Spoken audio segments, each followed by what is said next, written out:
Okay, I'm just setting up the live stream.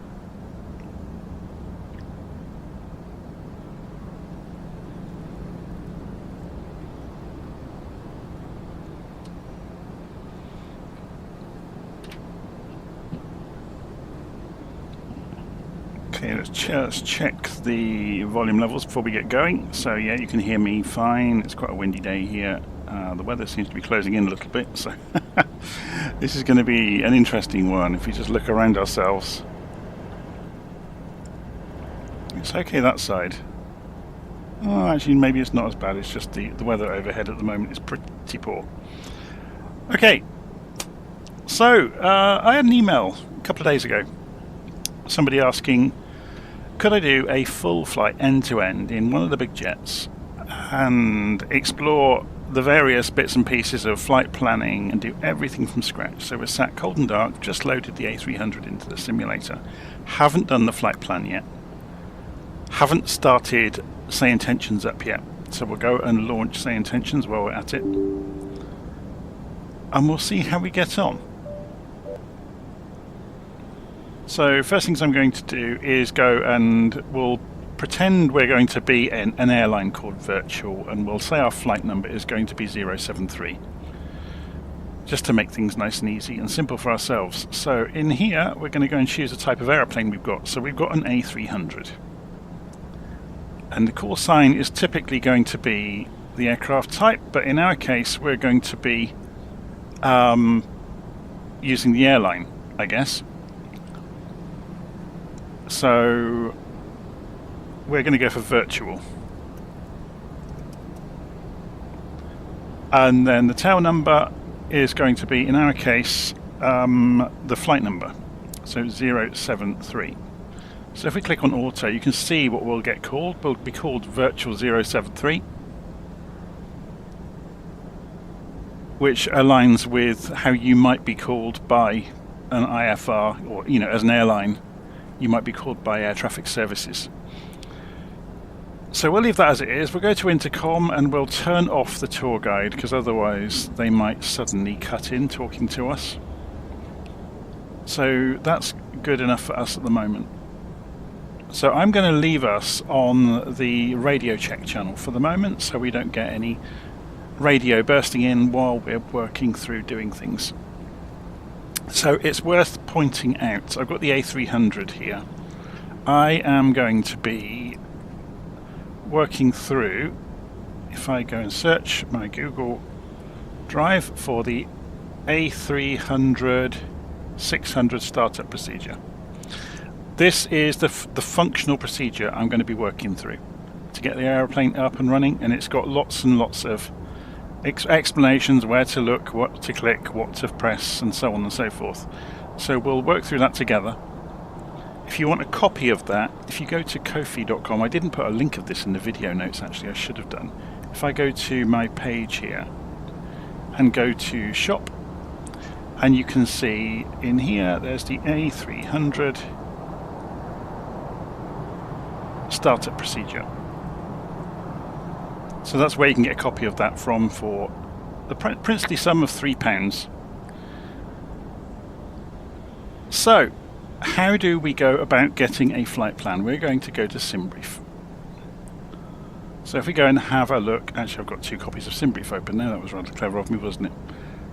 If we go and have a look on the map, I've opened LittleNavMap, and I've just penciled in a route so far. That's all I've done, just to figure out a route that was kind of between 2 interesting looking airfields with a good distance between them.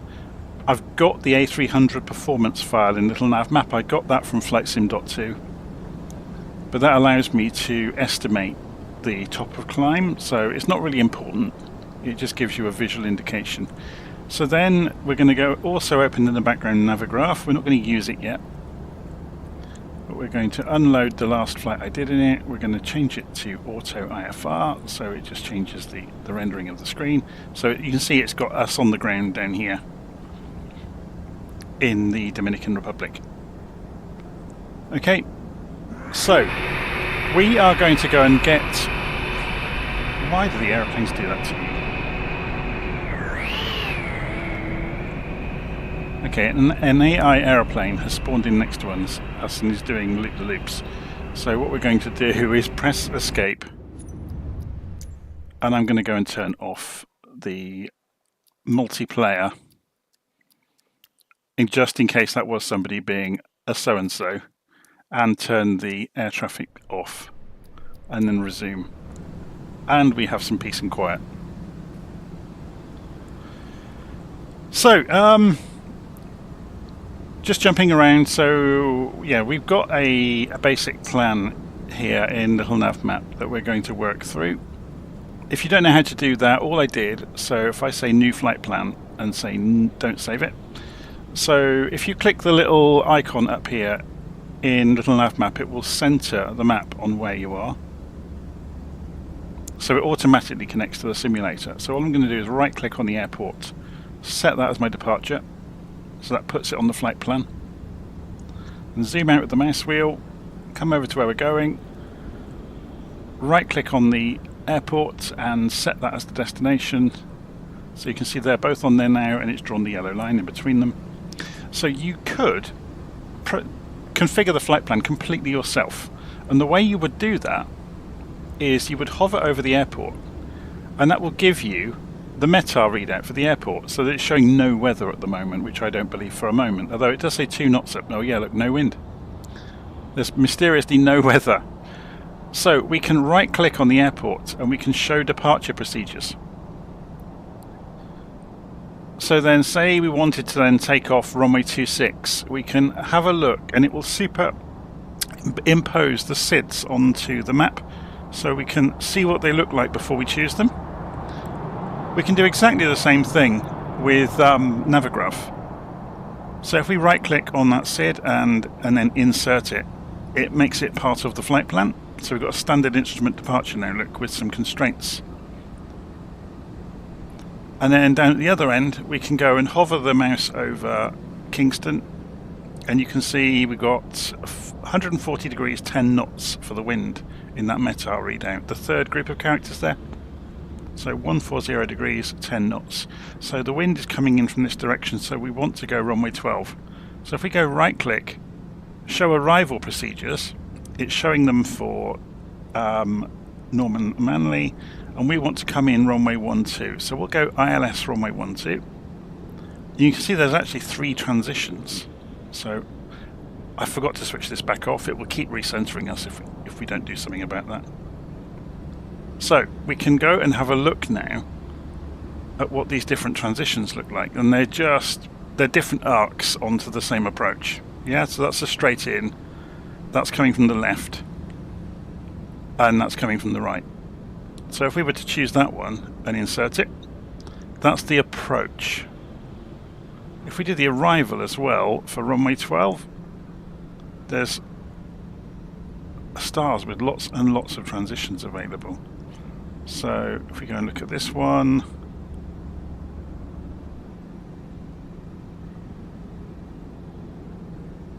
we want one that goes to Havbo essentially, don't we? Start 12. Are there any that do that? It's interesting, isn't it? They're all doing slightly different things than each other. So I think we can get away without using a star, just use the approach. Well, that one's quite good. If we did that one, now it's going to conflict because it overlaps. So this is where it pays to use something like Simbrief, because it goes through all this and figures it all out for you. So if we wanted to, we could come down here, look, and we could say, yeah, none of these match up. So, but you could just use ILS for 12 and insert that, because obviously that leaves you at a small discontinuity in between the end of the start and the beginning of the approach. So without using a transition, we just end up with a small discontinuity. So you could play these games and you could put some waypoints in the middle of your route. So you could say, okay, let's go and put this VOR over here on our route. So we can right click, add that to our route. And we could put this one over here on our route if we really wanted to. It's going to look like a crazy route, but so you can play all these games. Obviously, the thing that LittleNavMap doesn't show so well, or it becomes difficult to choose for your flight plan, is if you show airways. So obviously, That's not quite on. There's an intersection there on a waypoint. Look, and so you might want to fly an airway between 2 points. This is such a short flight, it doesn't make much sense to do so. But all of this kind of wrangling of trying to figure out, okay, what altitude is that airway at? And you've got the high altitude airways as well. So trying to figure out what altitudes. I mean, you can zoom in and it will tell you them, look. But trying to figure all that out takes ages, and it's like a huge paperwork exercise, which is enjoyable in its own way. But there's another way. So rather than trying to figure a route out ourselves, we'll just clear that away. And we're going to go from, remember, we just penciled it in earlier. So set that as the departure. Set that one as the destination. The only reason I'm doing this is so we've got the ICAO codes over here to look at. So from MDPP to MKJP. And this is where Simbrief comes in. So we're going to go to dispatch. So Simbrief is free. You just need a free Navigraph account. A paid account will give you more up-to-date AIRAC or information in the database. So if you do a new flight, and we'll invent our airline, so we'll just say we're called VFA, flight number 073. So we put in the ICAO codes of those two airports. So MDPP to MKJP. And the Airbus is the A300-600, which is this one. That's the freighter variant. Has it not got the passenger variant? I guess it's that one. Or that one, sorry. Or even that one. Yeah, A300-600. Should be close enough. So look what it's done. Immediately it's found the airway route. Really quickly, and chosen the SID and the star. So if we go and look, you can see what it's proposing immediately. So if we, so we're doing, that's the SID, and that's the star. So if we say generate flight, and it works everything else out, gets us the weather charts, does, you know, the whole bit that you kind of expect Simbrief to do, which I think is stunning anyway. So we can go and take this now into LittleNavMap. So let's go and turn off the view of the airways, and we'll go File, open the flight plan from Simbrief. So it will load the one you've just made. So if you download it, we can create the flight plan and say we don't want to save our changes. So this is what Simbrief just made for us. So you can see it's using one of those stars. It's got the approach, ILS approach into runway 12. So if we clear that out of the way, because we're not actually choosing things, we're just looking at what it's done. So you can see, if you expand this window out, all of the routing. So we're on an airway and another airway and so on and so forth, which will make it really easy. But obviously we can use the Simbrief integration, so we could program this by hand into the aeroplane, or we can just import it from Simbrief. So by the same token, we can go over to Navigraph and we can import the flight into here from Simbrief. And it's the one we've just made, so we can download it. So same trick, it's loaded it straight in.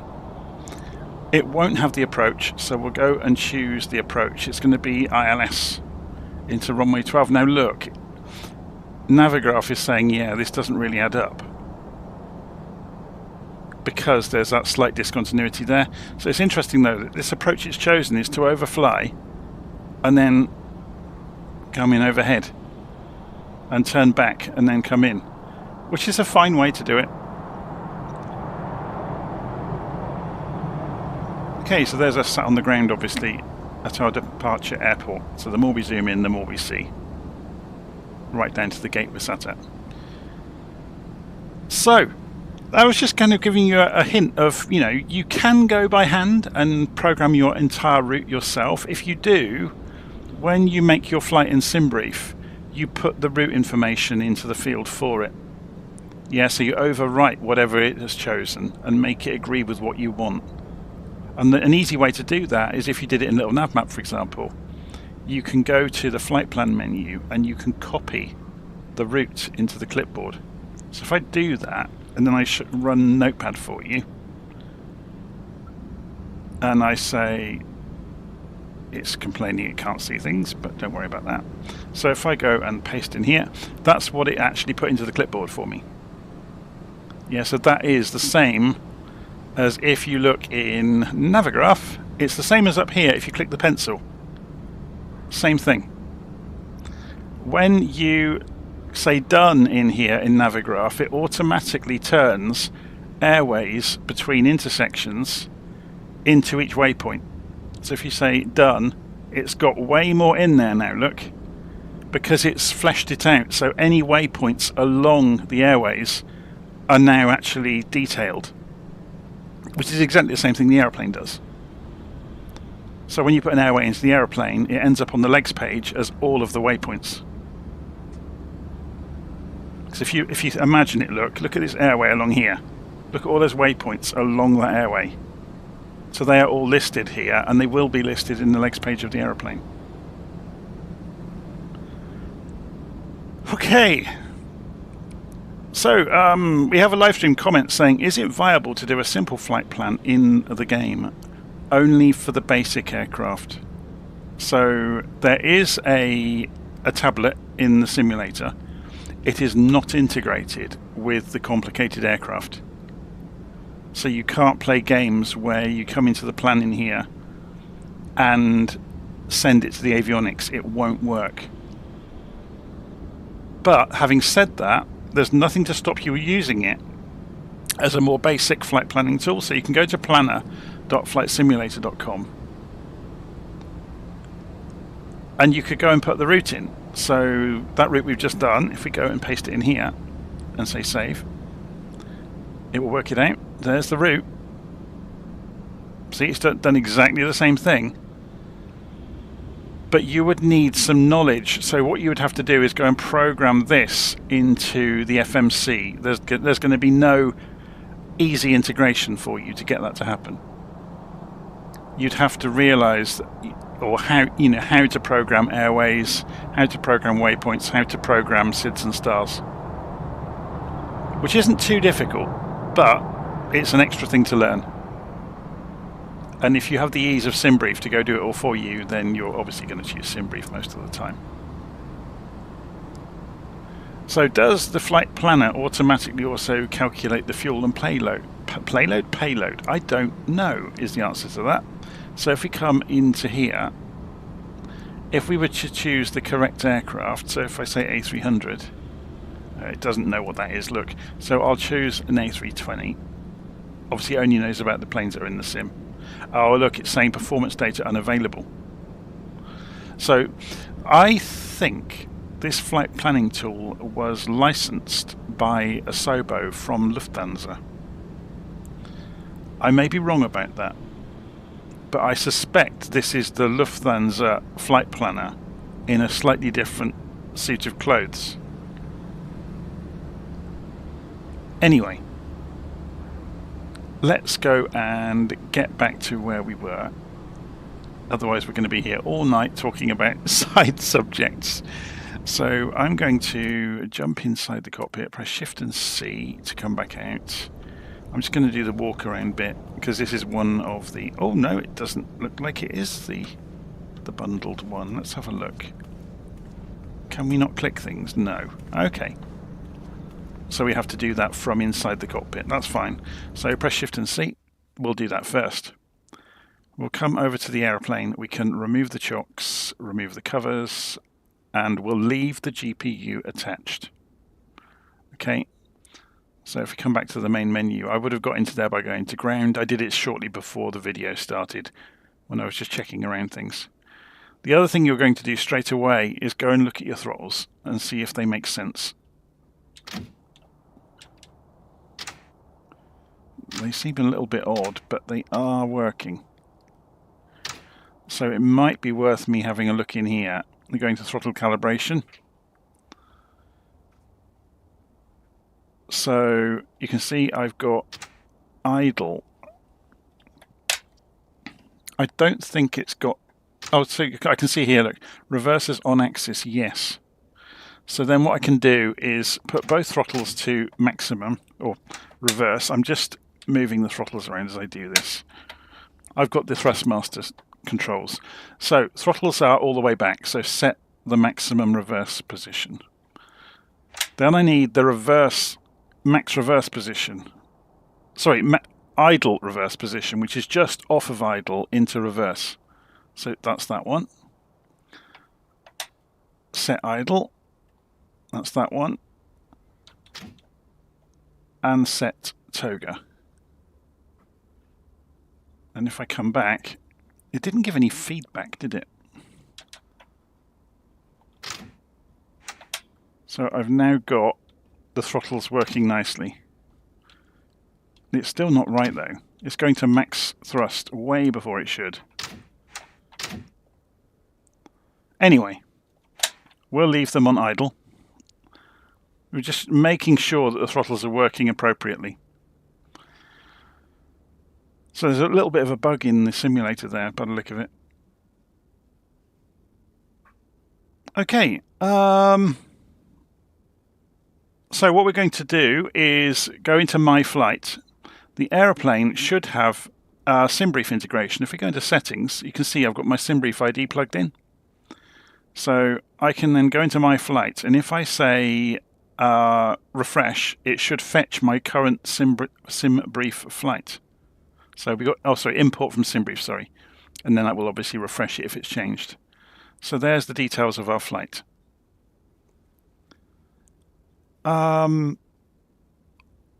We can view the flight plan as well. So there's the operational flight plan. That's the huge document you get out of Simbrief.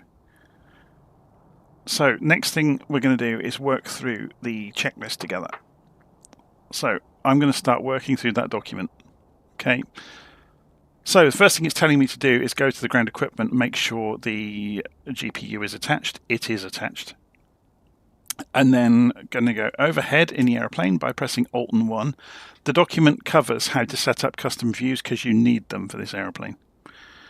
We're going to put batteries 1, 2 and 3 to on. Now you're going to have to excuse me being a little bit lost in this airplane from time to time because I hardly ever fly it. So there's the batteries. And then we're going to go and put the external power on. So external power is down here. Yeah, I'm just going to check the volume level. Should we get rid of Notepad while we're at it? If I can get to it. There it is. Just want to make sure you can hear me over the airplane. Yeah, you can. Okay, so external power is on. So we can go and put the... actually, before we do anything... Yeah, we're going to go and put the APU master switch to on. I'm just thinking... Some of these instructions aren't really in order. If I go down here... When we go to the weight and balance section, yeah, look, we can update this from Simbrief. So there's our loading of the aircraft, and then we can apply the load to the aeroplane. So I need to update the written instructions because this should be first, really. So let's put the fuel in. Let's put the right amount of fuel in. So then Alt and 2 puts us back overhead. So we're going to go and set the APU master switch to on or up, and then hit the start button for the APU. Further overhead, we're going to set each of the IRS knobs to nav, which will make them light up above. And they should go out, yeah, they should all go to align mode. There they go. And then we can change this to heading status. It won't show anything yet. So then we go down to the MCDU, which is already fired up. We can clear out any messages. So I'm just pressing clear because these are all things that have come up over the last few moments. And we should be able to click align. I must have it on instant alignment because we haven't got align IRS. Should we have a look on the screens? Although we haven't got an attitude indicator yet. That's interesting.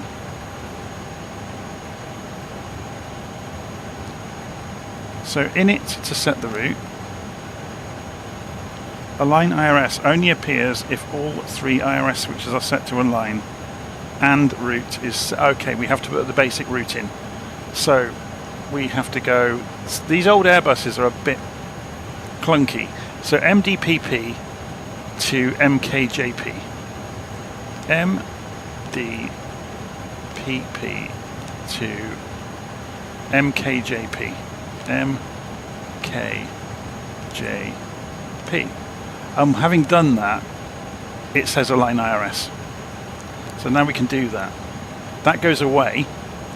And then when we look overhead now with Alt 1, yeah, it gives you a countdown to the alignment. Although I think it's already done it, look. It's I think I must have it set to fast alignment in here. So if we go and have a look, if it was realistic, it will take several minutes. Instant, yes, that's why it did what it did. That's why we have an attitude indicator straight away. Normally it would take 6 or 7 minutes for the inertial reference system to align itself, but it happened immediately. Okay, so then, yeah, my instructions now are telling me to come over here to go into the performance app. They've all changed names, haven't they? So takeoff, we click the sync button, and then we can calculate the V-speeds. There isn't a button anymore to send this to the aircraft. I wonder what that's doing over there. It probably means it's fueling or something.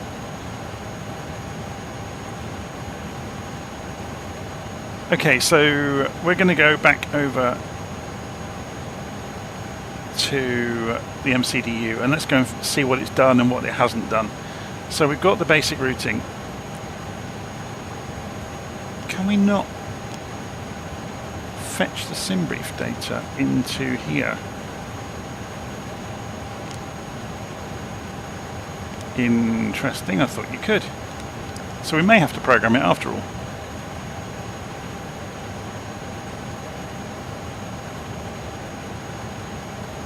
Maybe this aeroplane hasn't got the loading of the routing. That's fascinating to me that it doesn't.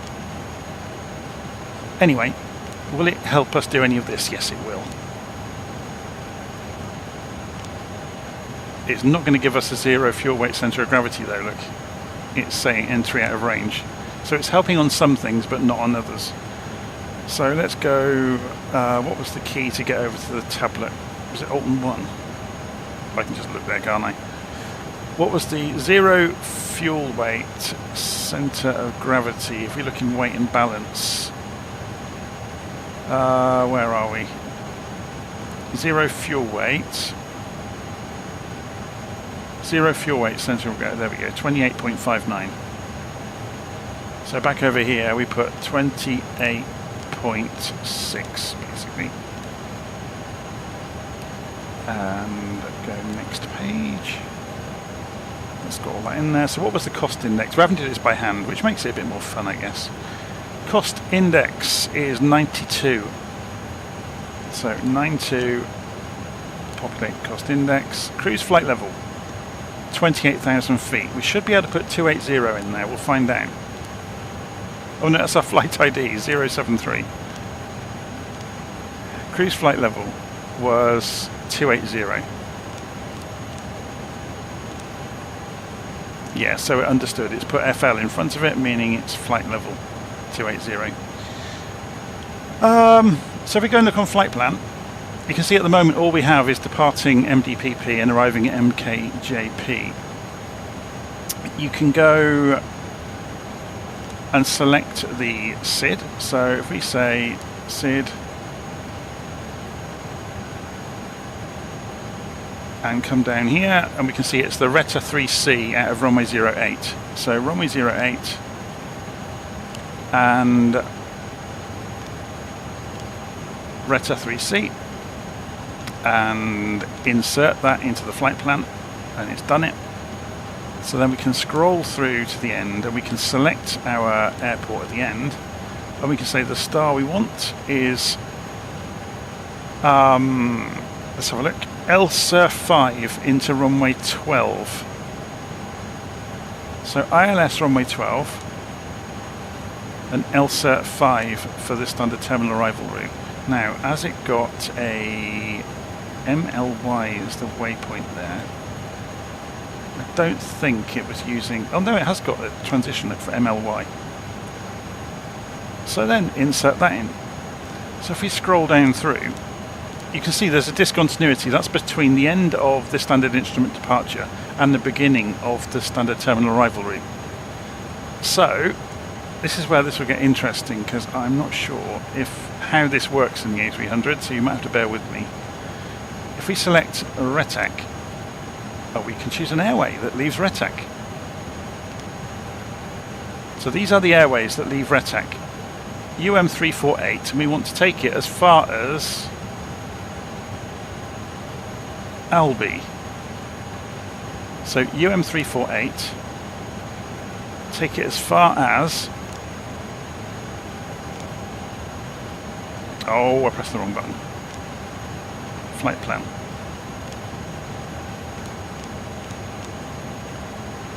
RETAC, Airways, UM348, and we want to go... It's not on the list, so we're going to go... Can we scroll them? Oh, we can. What did I say it was? Albi. There it is. So that's put all of that in so far. Then, so from Albi, we want to go M549 to Quebec. Albi, Airway, M549 to Quebec. That was right at the top of the list, wasn't it? Okay, so we scroll down again until we get to Quebec. So from Quebec we're going to do G633 to MLY. So from Quebec, Airway G633 to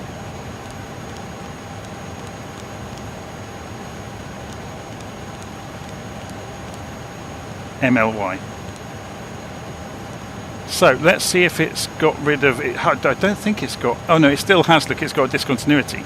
So we'll clear that discontinuity out, because if we are ending the airway at that intersection, but that's also the start of the star.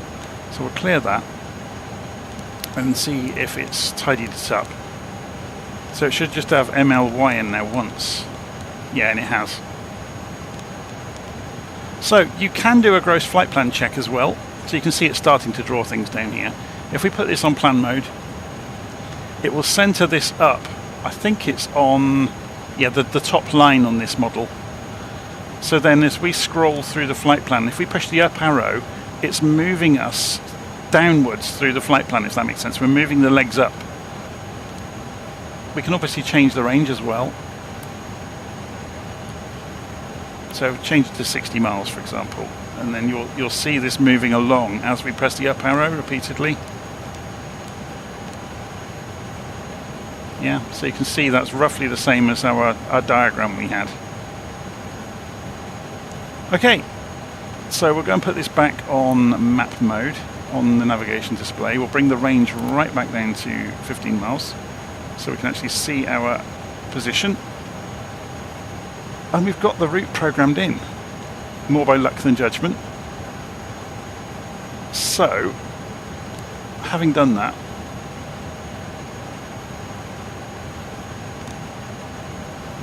it's got the weights. We haven't programmed the takeoff,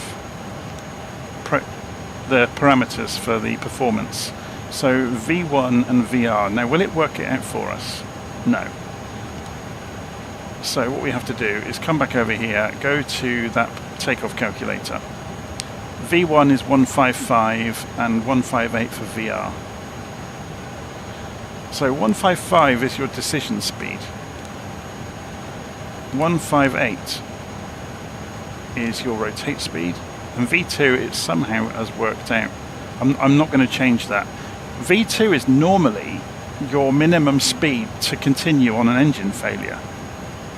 But yeah, we'll leave that alone.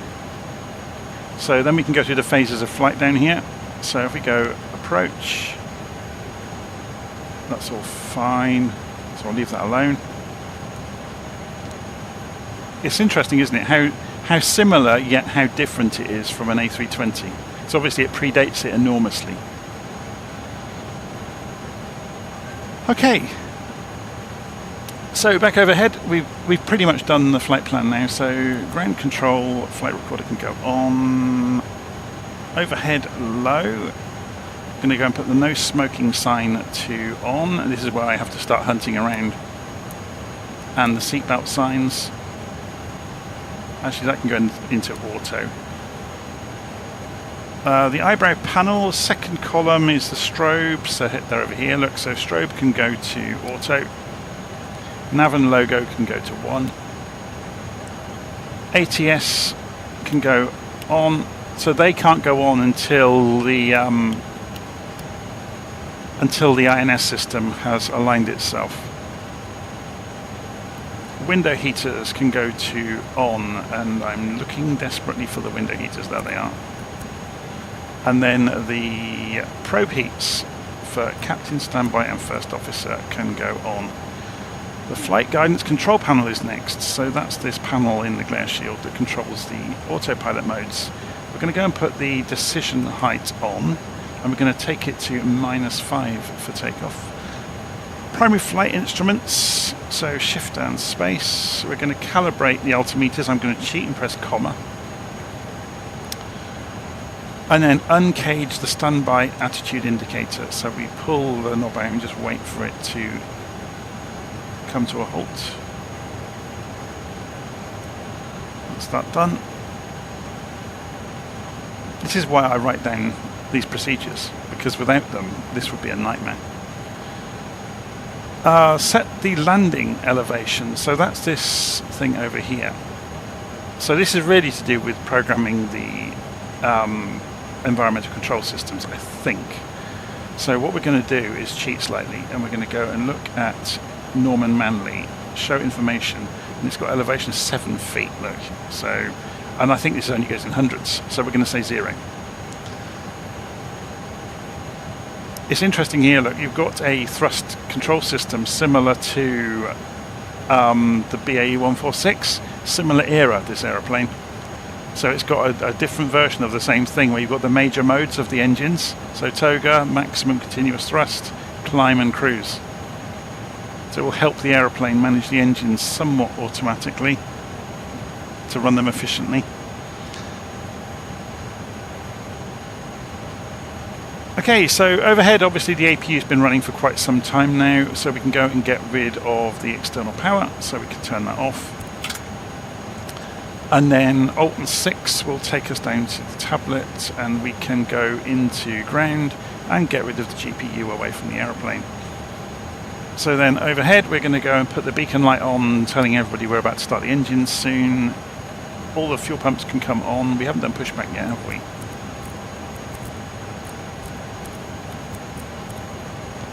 Should we go and turn the galley power on as well while we're at it? So APU bleed, which is it's over here. So I'm just reading my own notes about this. X feed should show a vertical line. APU bleed goes to on, and it should change. So if we switch it on, that should turn. And there it goes. And now we can push back. We could push back before we do the APU, to be honest. So I'm going to press Alt and P, and we'll see what the simulator does to us. Do we get control in this aeroplane, by the way, of... Whoops, I pressed something by accident. Did we get control of pushback? Yes, we do. So while it's pushing back, we should be able to at least steer ourselves. Okay, so Alt and P didn't do anything. It is this time, I think. So we're on the parking brake at the moment. So the reason there's a lot of fuel pumps, there's a lot of fuel tanks. Okay, that doesn't want to push us back, does it? Flight Simulator's having a bit of a day.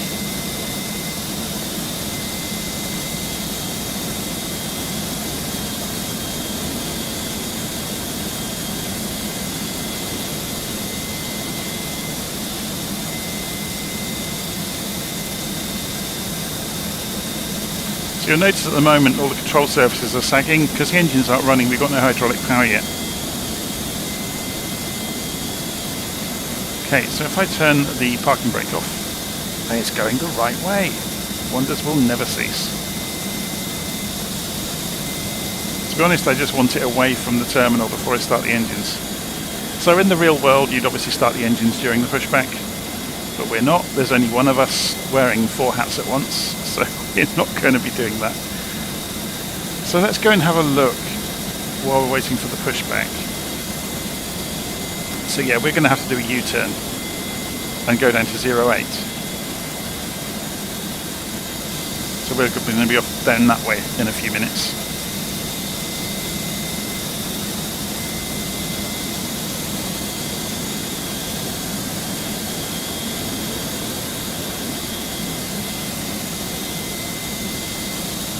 Okay, so looks like the tractor's about to stop.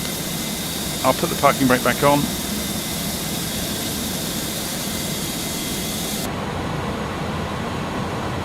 So overhead, we can do this from this view probably. Oh, it's probably easier from here. We can go and put the ignition system to ignition A. So notice it cut out the environmental control system when we did that. So it automatically takes the pressure away from the environmental system to give the compressed air to the engines. So engine 2 fuel lever, start to on. So it should come up saying open. And then down here, we can see N2 is coming up. When N2 gets past 20%, we can advance the fuel control lever. So it's just getting there now. It's taking its time. So that will inject fuel, so you'll see the temperature shoot up and the N1. So that's the axle through the gas turbine speed as a percentage of percentage of nominal then. N1 is the turbofan. So the hot air pouring out of this drives like an impeller, which makes the big fan spin.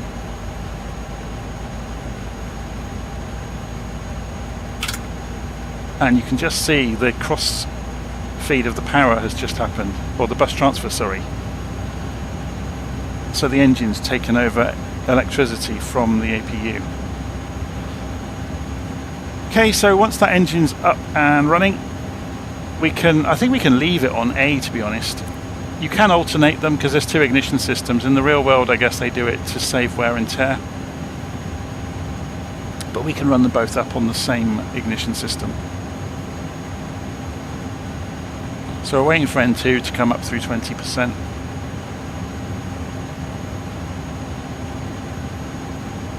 And when it gets there, it's fast enough, obviously, so when you ignite the fuel, it won't overstress it when it ignites and starts spinning it up in earnest.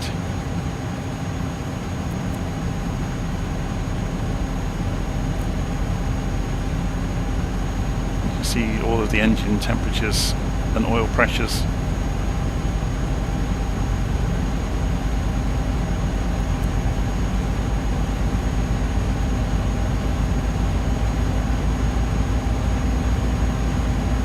So once the engine has stabilised, there we go, look, this side has now switched over power to the engine as well.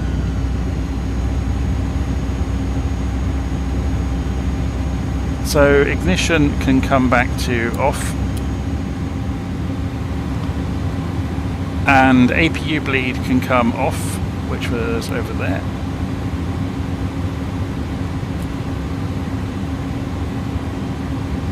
And the APU master switch can go off. And we're back into the cockpit now to go and do things in here. So I believe this works the same. Yep, you can pull this up for the spoilers.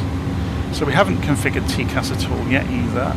And I'm trying to remember where on earth it is.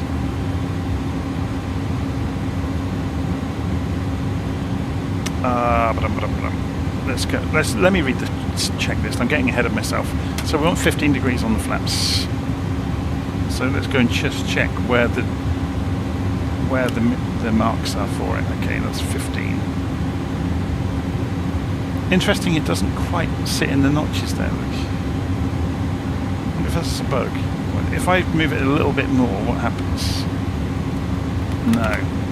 It's just the way they've rendered it.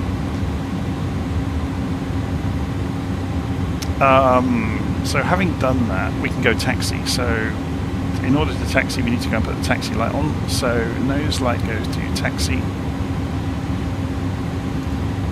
So I've got some notes here of things to do during the taxi. I'm going to do them now, so we're not in a hurry. So we're going to set the heading selector to the departure runway, which is 85 degrees. So this is really just covering our own backside in case things go south. And we'll also pre-select nav mode, which means the aeroplane will follow the flight plan as soon as it can. We should be able to select both, and it will drop heading select when it picks up the route.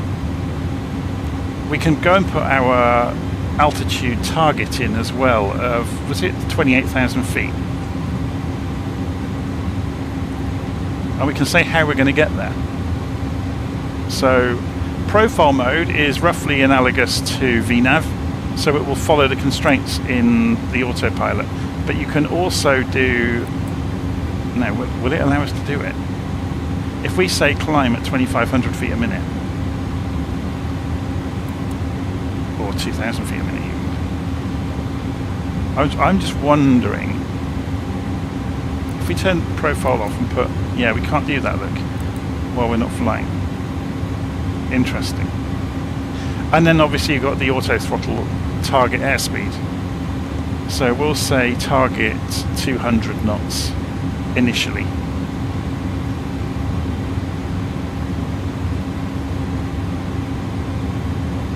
I'm just checking, set initial climb altitude. Yeah, we've pre-selected the nav mode.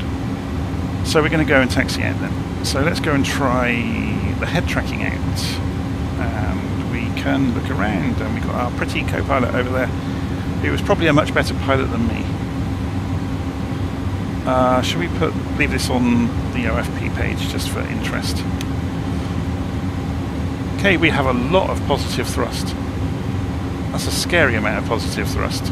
So I suspect the throttle calibration hasn't worked. I'm just going to go back and check it. So I'm going to turn head tracking off. That was a little bit odd. Yeah, these haven't moved, look. I think this is broken.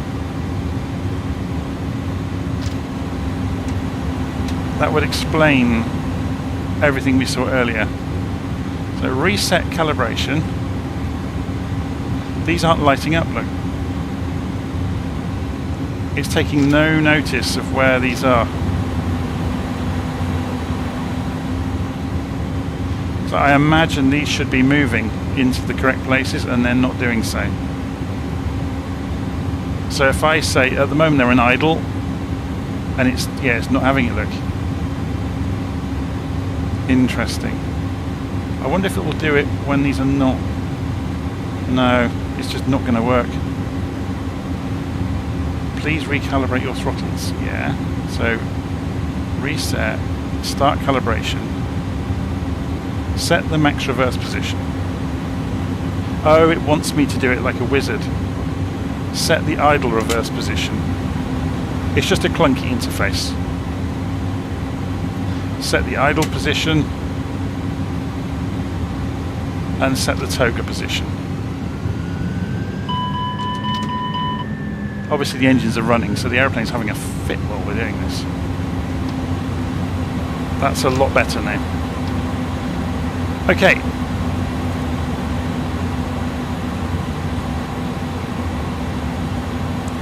Let's go and taxi out.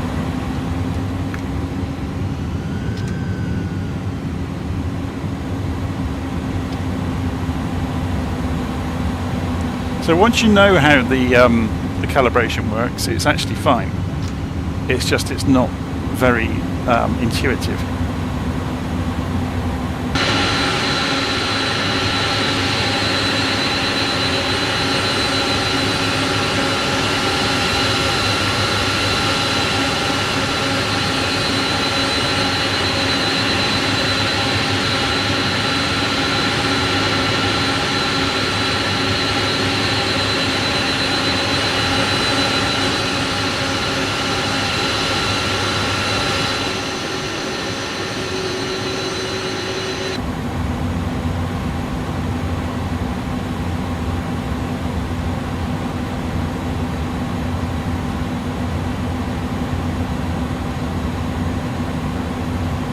So we're going to have to backtrack.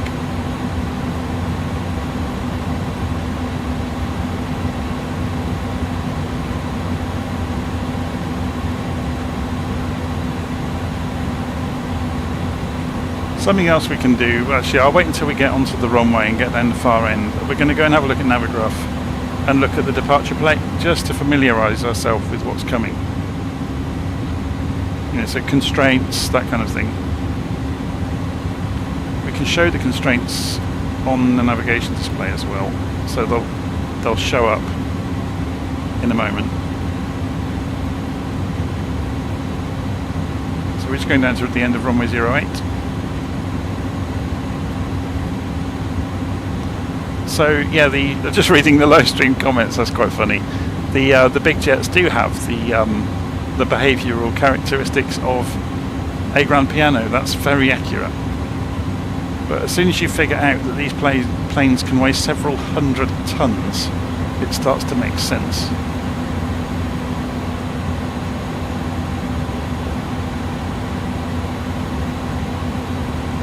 I think the A300 might be something like about 160, 170 tons empty. We can have a look on the weight and balance page in a moment, and yeah, it will scare us off to death.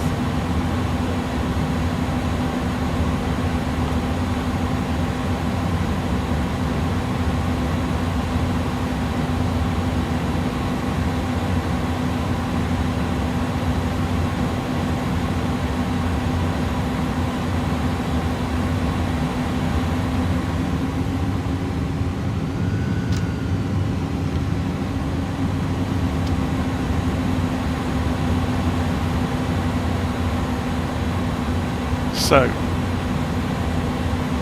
let's go and have a look just out of interest then before we go and get going.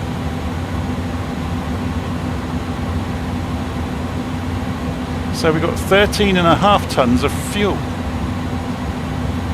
That's just nuts, isn't it?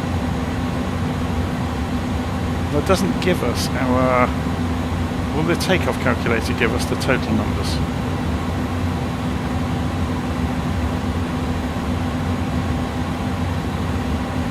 Oh, but okay, 130 tons for this one. It's not as bad. Not as bad as I thought. Still quite heavy though.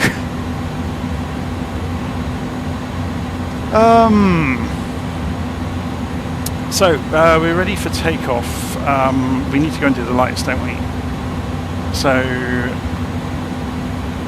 landing lights to on.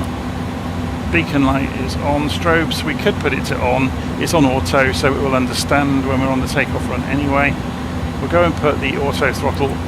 Oh, we can't do it actually, what can we, until we advance the throttles. It'd be interesting to see what that does when I go toga.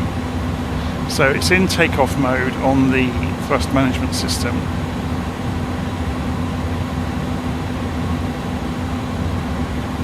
Okay, let's see what happens.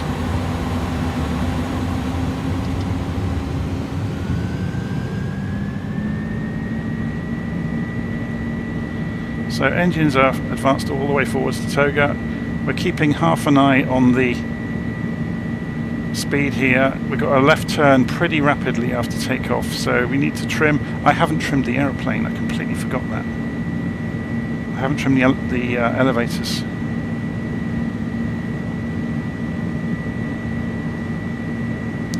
So here comes the markers for rotation.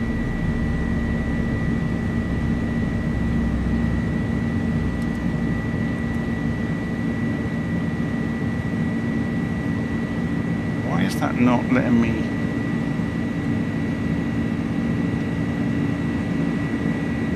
interesting.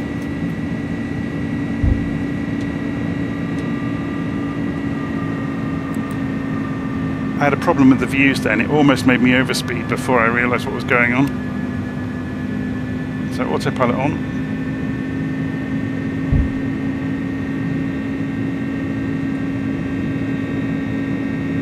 Throttles are in the climb detent, gear is up, and the flaps can come up. That wasn't the smoothest takeoff in the world. I had a problem with the view keys. during takeoff, which I shouldn't have become distracted by, but there we go. So auto throttle has kicked in. Nav mode has kicked in, it's dropped heading select, and it's gone to profile mode. So the one thing I missed completely during this configuration was the elevator trim. So there's a marker here, look. So the takeoff calculator would have had the trim setting on it somewhere. Or not. Maybe they missed it on this version.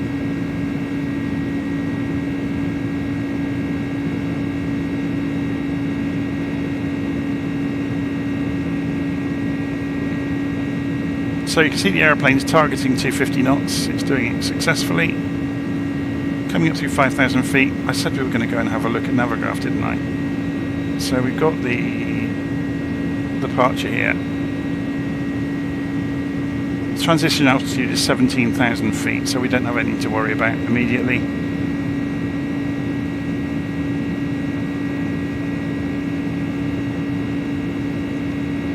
So you can see above 6,000 feet is the constraint that it should be adhering to.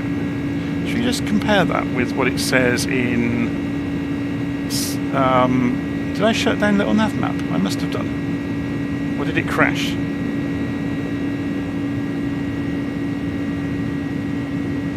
Yeah, it crashed.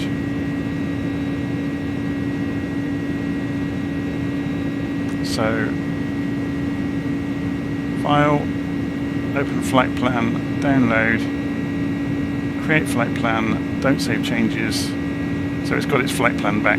The reason I wanted to look at this, just briefly, is it's quite a nice way of seeing this layout. So that was supposed to have been below 6,000 there. Sorry, there. So it didn't adhere to that on the profile. Interesting. So profile is not the same as VNav then, so it's completely ignoring... We've gone through 10,000 feet, by the way.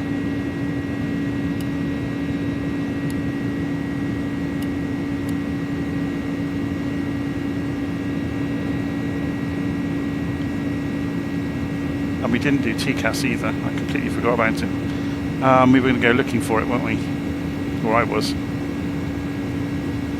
Where have they hidden the TCAS? Is it in here, by any chance? Nope. Or maybe this version of the aircraft doesn't have it. That's the weather radar.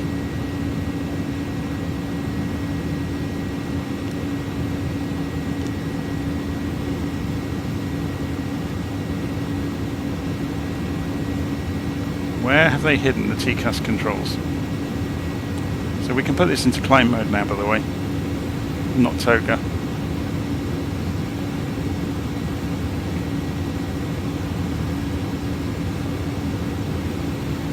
So can anybody remember in this version of the aeroplane where the TCAS controls are?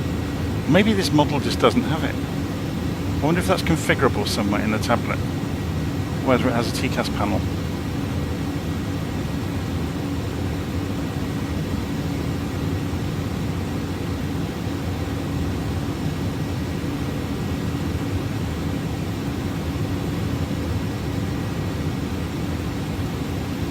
There's a takeoff config test. We didn't do that, did we? We could have done that. That would have been quite useful. Seatbelt signs are on. TCAS is on standby, which implies that it is fitted. I just can't see where the buttons are for it.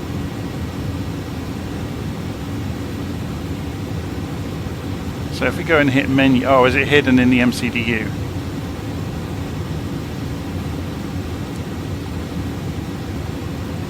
There's Simbrief. So we did it the long way. It did have it. It was hidden away inside the MCDU. So is it in the radio? Where's the radio page gone? So we got the VOR radios here. Obviously this predates it having a nav radio page in here. But that does That is slightly maddening. I'm sure I'm just being blind. And TCAS is probably right in front of me somewhere. Or is it on the co-pilot's side, maybe?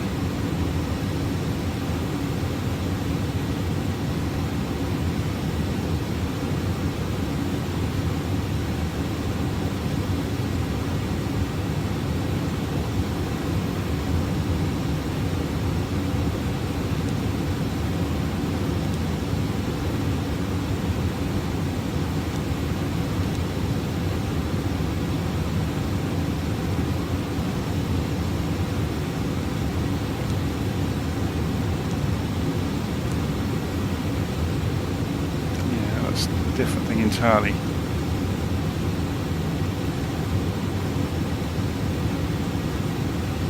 How do... I'm going to have to go and search this out while we're in flight.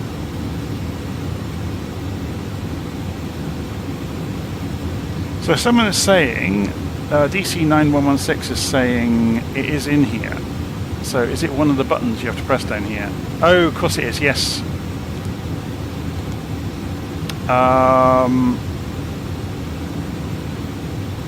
Tuning, there it is.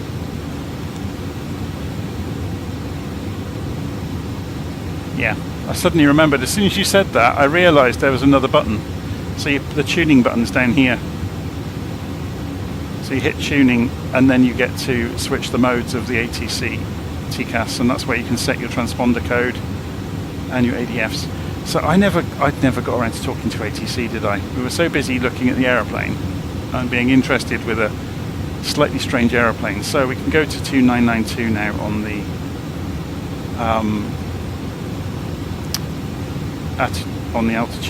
altimeters. I'll get the word right eventually.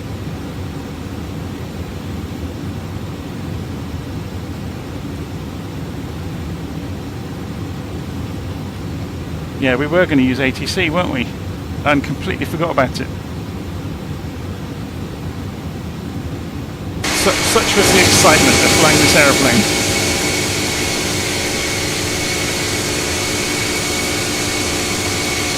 So the question is it actually on the route?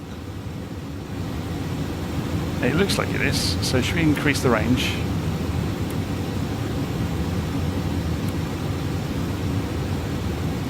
Yeah, I had meant to call and get clearance and do the full IFR flight, but oh well.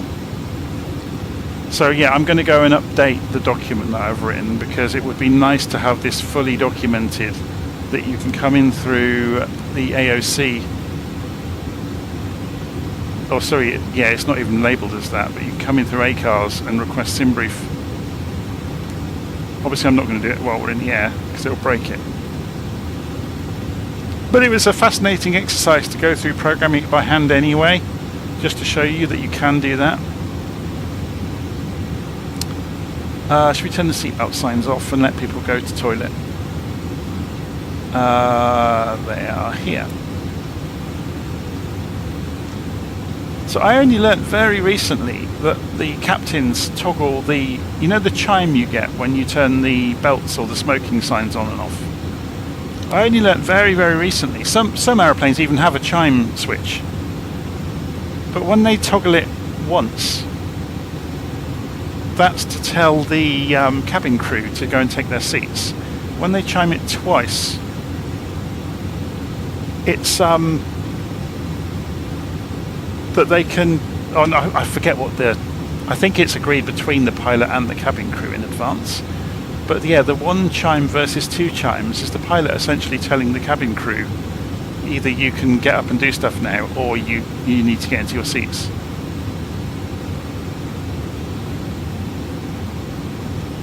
I think some of them even use it to say, make the passengers get set now, versus get yourself ready.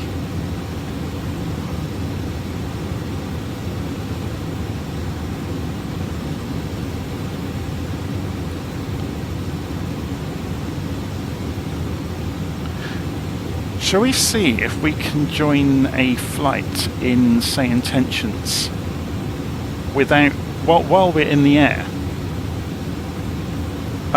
We didn't get clearance, did we? So there won't be a clearance frequency. but we should be able to go for centre.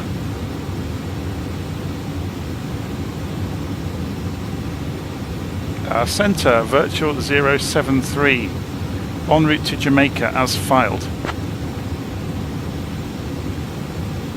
So let's presume and see if it will pick up halfway. Virtual 73, Santo Domingo Center, roger, continue as filed. So it might work.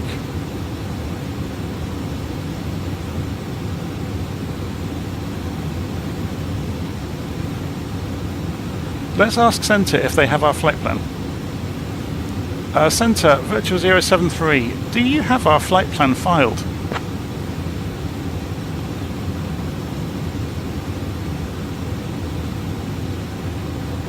Virtual 073, negative, no flight plan filed. State your request or intentions. So I wonder if it can give us IFR coverage to Jamaica.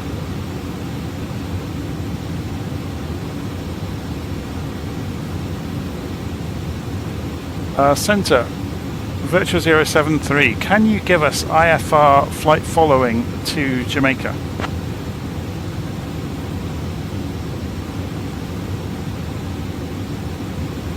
Virtual 073, squawk 4511 and ident. Didn't sound very happy with me, did he? It was tuning, wasn't it? So what was the number? 4511. I think it will ident automatically because there is no ident button as far as I can see.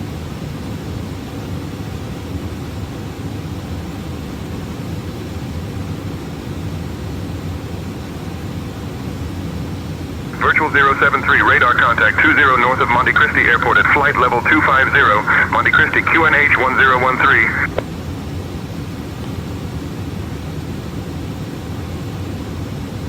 Should we tell him exactly where we're going? If we give him some of the routing information, that might be really useful.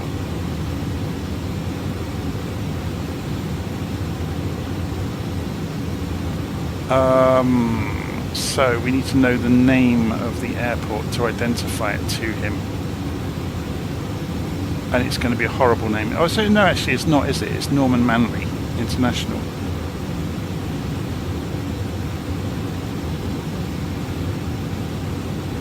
So let's see what he comes back with. Doing the ELSA 5 into Norman Manley International. Centre, virtual 073, we are planning to do the ELSA 5 standard terminal arrival route into Norman Manley International, runway 12.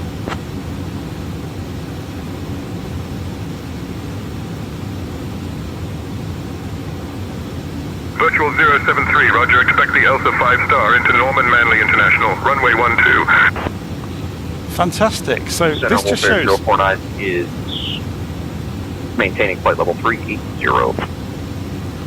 Wolf Air 049er, Santo Domingo Center identified. Good afternoon. So we've got true air temperature in the icing range, so we need to go and take care of that.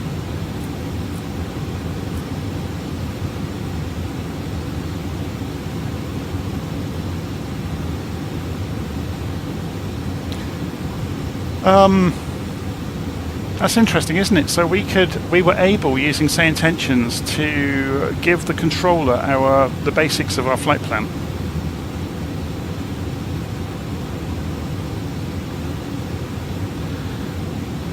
So Ollie is saying, is there a big difference between the 310 and the 300? Yes, unfortunately. So the 310 was licensed by Asobo from Inibuids, and it's not got quite as much functionality in it. There's a lot more stuff to play with in the 300 versus the 310. They are both great, and you'll have fun with either of them. And obviously the 310 is free. Well, I think it's free.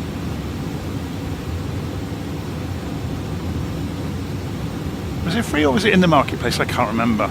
But the 300 is more expensive, but it's got a lot more functionality in terms of things like calculators and the systems modelling. But the 310 is still great.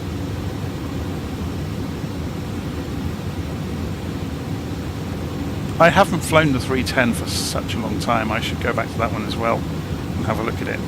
So we are coming up to... Why are we still climbing? Oh, it was... I've gone and moved that at some point during the flight, haven't I? Was it 28,000 we're supposed to be at?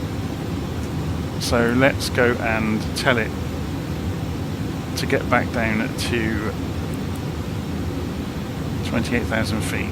So it should start descending. Virtual 073, contact Port-au-Prince Center on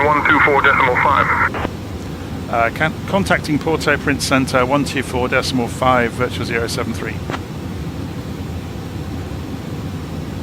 Let's just see if that has retuned the comm radio there. So if we go 124.5, yeah, it has. Port-au-Prince Center, virtual 073 with you, flight level 280 en route to Norman Stanley, Jamaica.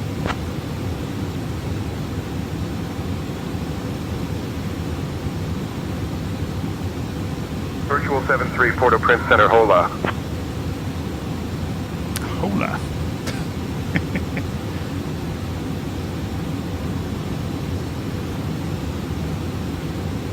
So the general rule, if you're being handed onto a controller, you can tell them, because we haven't cleared the flight plan, they don't know in advance where we're going.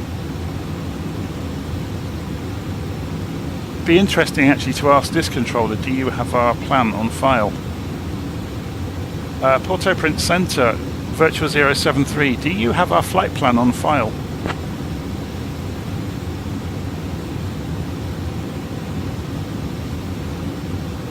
Virtual 073, negative, no flight plan filed. State your request or intentions. Intentions are the ELSA 5 star into runway 12.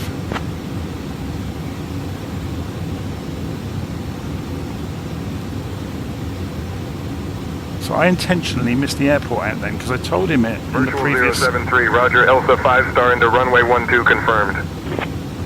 So does he actually understand? Contact Santo Domingo Center on 124.3. I don't think the AI understood which airport we meant. I think he just went with what we told it. Should we just confirm it with them to make sure it understands? Port-au-Prince Center, virtual 073, just confirming that's the ELSA 5 star into Norman Stanley, runway 12. Virtual 073, what's your final? Sorry, Manly. See, this says Manly Kingston. Norman Manley, sorry.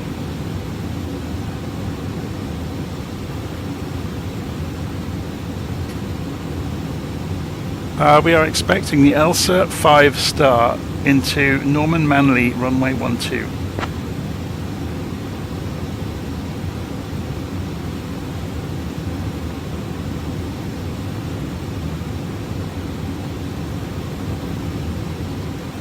I don't think it actually understands. I think it's just repeating what we're telling it. I've read or watched a fascinating podcast, or vodcast, what do you call them? A video with, what's her name? Is it Hannah Fry, the mathematician?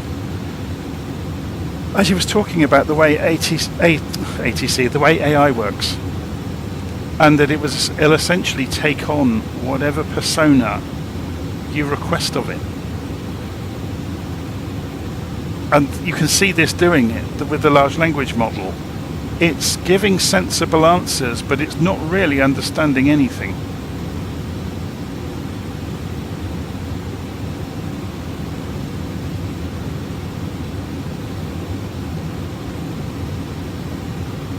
So that's why it's so important to give it, to contact clearance before your flight, because then that gives it that head start, so it has your plan to work from instead of us telling every controller down the road what we're planning to do.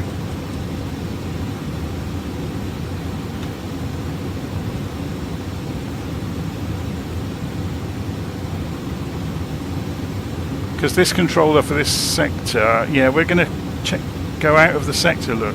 So we'll probably get transferred again and again. But once we get into Jamaican airspace, the controller we speak to here, if we tell them about the star, hopefully they'll be able to then give us instruction as we come in. So we'll overfly. So let's go and have a look at the diagram for that one. So you can see the instructions here. Look, 270 degrees out of the VOR. Then fly a DME arc. And then turn back in. So that's 4,000 feet, look. Interesting. Has it got the... It'll be on the ILS, won't it? The actual descent. So you're coming in at Kino at 4,000 feet, dropping to 2,800 feet for 10 miles out at Seabug. Then 2,000 feet for Salok. But to be honest, you'd have picked up the ILS by here. Typically. So the whole idea is to come in below the glide slope, which is why it's doing the step descent. But there's a good chance by the time you get to Seabug, you'll pick up probably way out here. It's not unusual to pick up ILS from 20 miles out in the real world.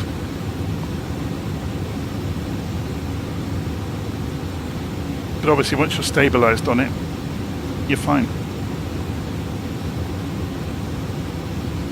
But you can only capture the ILS from below the glide slope.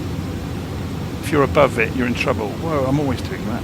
How do I manage to do that every time?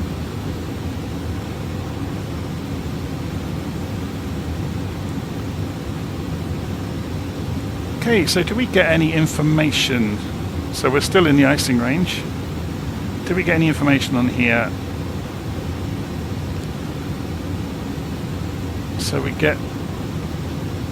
Yeah, we didn't get weather information, did we? What about the progress page? Yeah.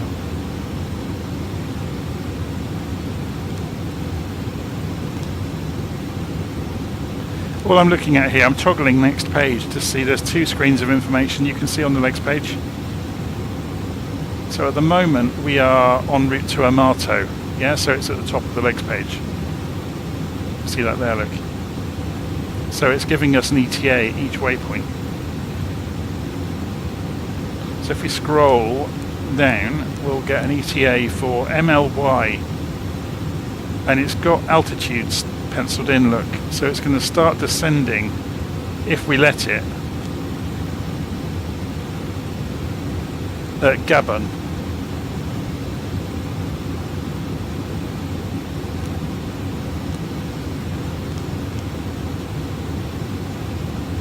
It's interesting, look, it wants to go higher through a small part of the route. It's going to gently climb all the way up to Quebec. Wonder why.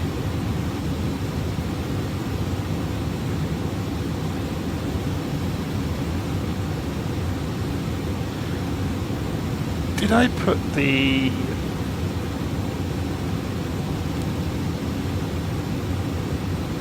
flight level in wrong or something?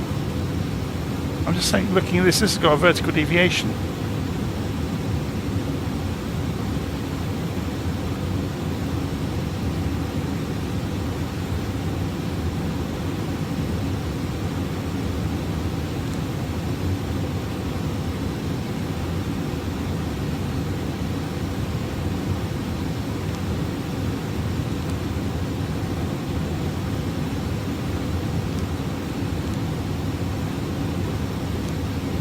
Change it after the, oh, here it is. No, yes, I did look. That should be 280. I think. Yeah, I keyed it wrong earlier, which is why it has been going wrong. So that should fix the vertical deviation.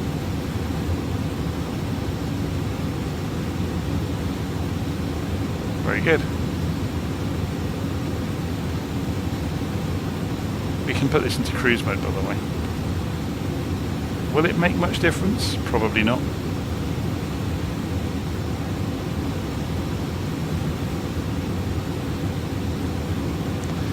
So, what buttons do we get to play with for the eCam screens? If we move, we've got some time to kill. It's always fascinating to do this sort of stuff. So we're going to watch the screens over there while using the buttons here, which is always a bit of a struggle. So we've got engines and hydraulics and air con. Oh, sorry, no, it's the AC electrical system and the DC electrical system and the bleed air system and air conditioning, cabin pressurization, fuel status, APU status is switched off obviously at the moment, flight control system status, the door status, and the wheel status. Very good. So then if we select wheel again, it will go out and give us this summary page showing you all sorts of information all on the one screen. Very good.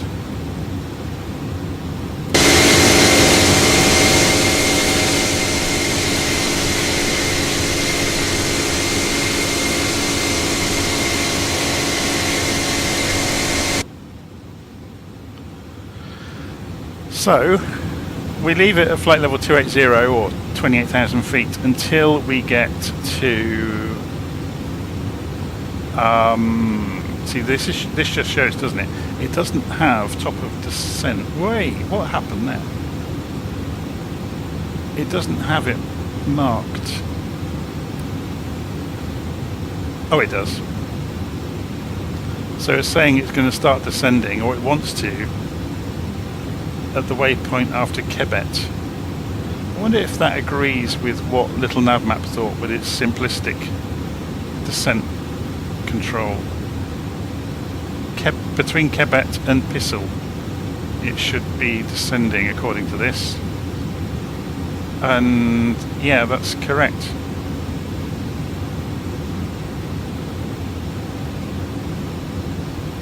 The general rule of thumb with any of the big jets, if you don't have access to accurate data, is I think they call it a 3-to-1 rule. So 3 miles for every, or 3 nautical miles for every 1,000 feet of descent,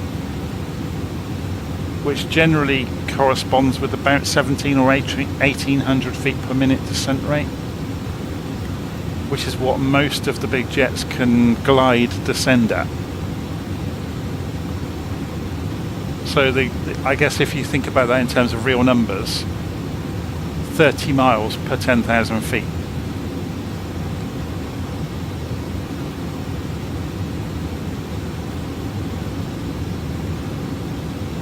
So yeah, 30,000 feet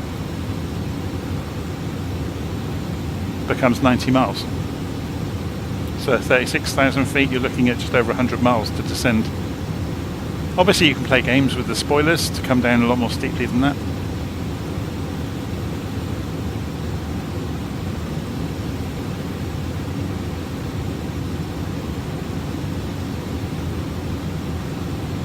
Right, we have a little way, so 160 miles until we start descending, so I am going to go make a coffee and I'll be back in a bit. See you soon.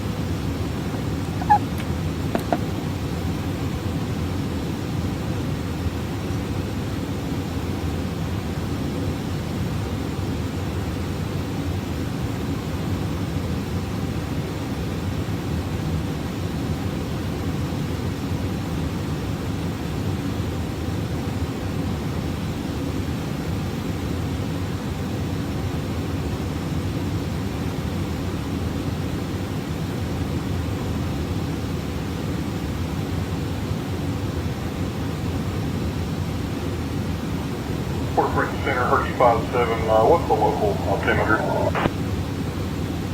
Herky 57, QNH 1013. Port-au-Prince Center, Herky 57, like to cancel I-4. Herky 57, roger. Radar services terminated. Squawk VFR. Frequency change approved.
And I'm back. Just laughing at the comment there saying it will all go wrong while I'm away. Did we get any ATC calls? No. I was just laughing, talking to my other half while I was in the lounge waiting for the kettle to boil for the coffee. About the mistake I made earlier when I was talking to ATC and said the wrong airport name. So this will be quite amusing. If you go and look at the OFP, it's obviously something that can happen in the real world, because the very first line up here, look, after the date and aircraft type, is the names of the airports you're going from and to. So top of page 1, not the codes. Well, the codes are there, look, but right below them is the names. So Gregorio Lupron International to Norman Manley International.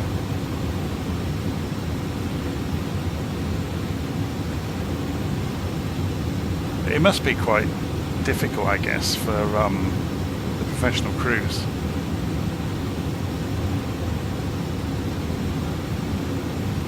I wonder if we will get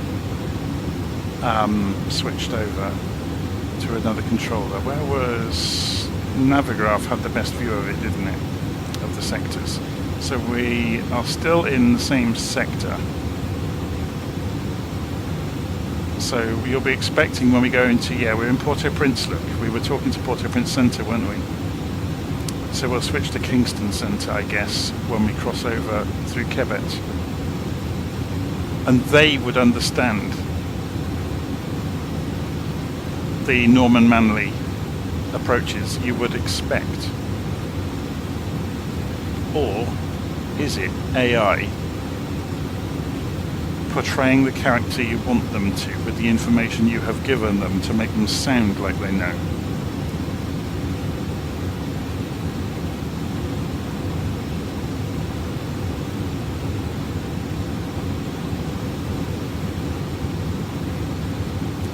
But yeah, if you get a chance to follow Hannah Fry on the internet, she's this mathematician. She's become she admits herself, an accidental content creator. I think she's a lecturer at Cambridge University. But she's done some fascinating things with AI just recently. And looking at, all sorts of other subjects as well.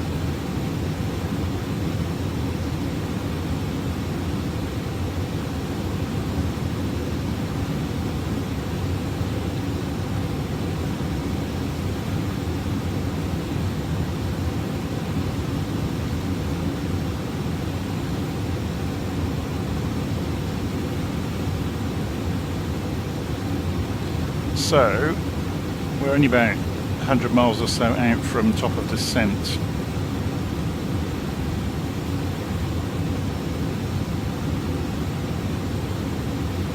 Wonder how accurate this will be. So if we reduce the range, we'll probably see a few more waypoints, or not. Famous last words. Let's go and have a look. Do we need to put approach information in? So if we go in here, we've got the approach data.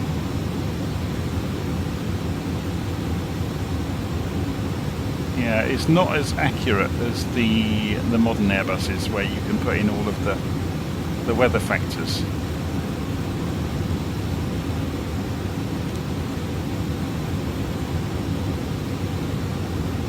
It's not bad.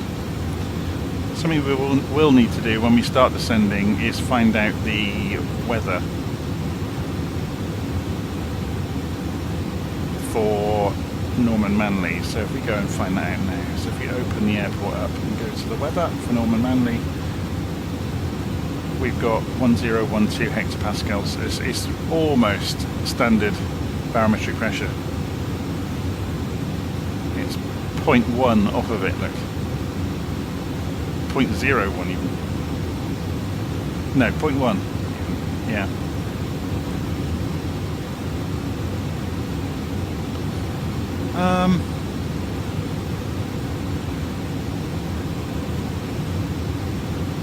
Still in icing range. What is going on with the icing then?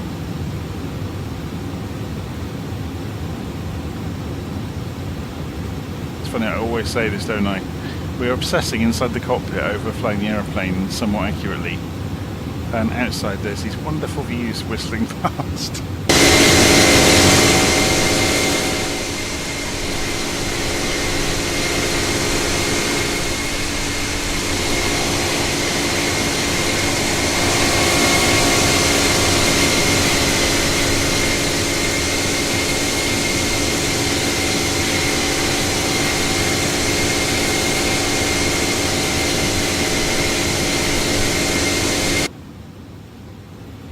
Quieter in here, isn't it?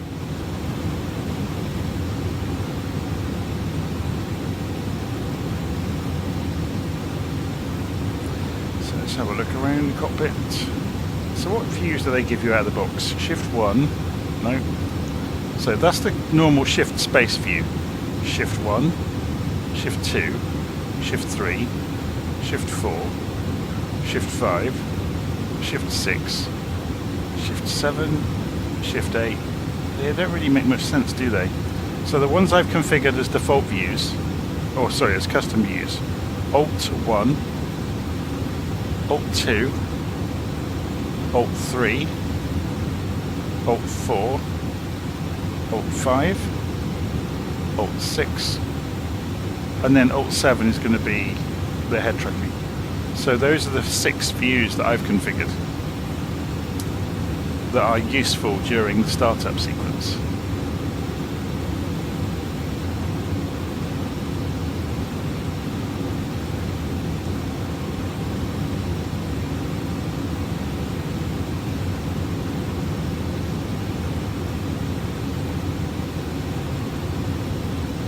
So, does the A300 have a plate somewhere with the V-speeds, or sorry, the never exceed speeds? I can't talk today. It's been a long day. It doesn't have one, does it?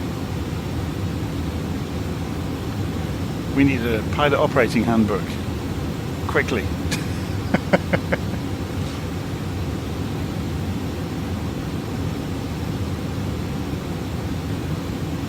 If I scoot us down, yeah, it hasn't got the cell cal on it either. So every aeroplane in the world has a 4-character code with a hyphen, so 2 characters hyphen 2 characters, and they've missed it off of the stock livery. No doubt the ones that represent real aeroplanes have probably got the cell cal codes on them.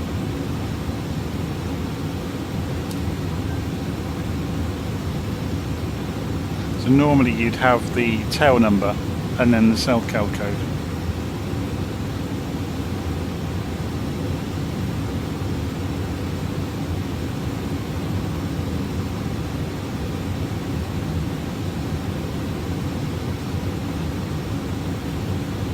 Ah, there's the VFEs.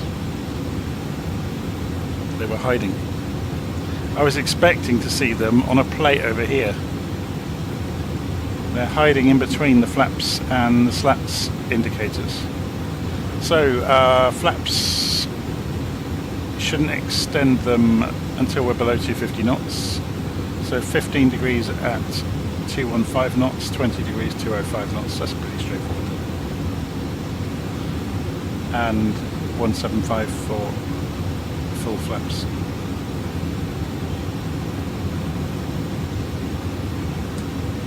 Okay, you should be banking right anytime soon, so you should see the flight director kick across in a moment.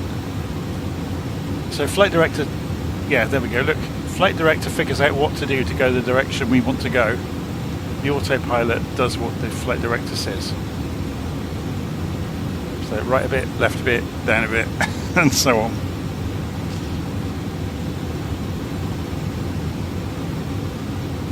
Let's go and reduce that range now.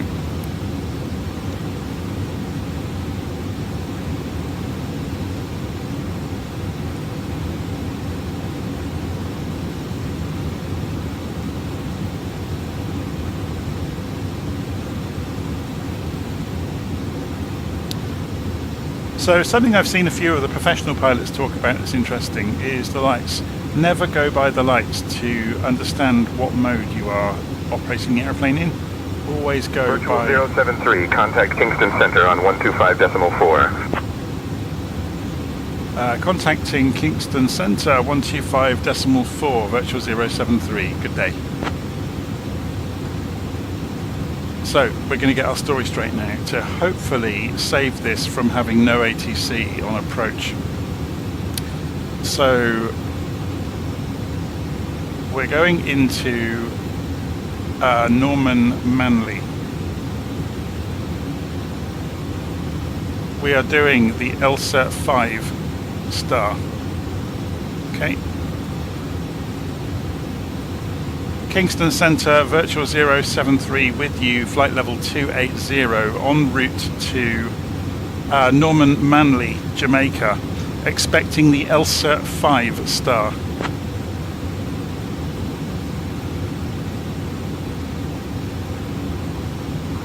Kingston Center, good afternoon.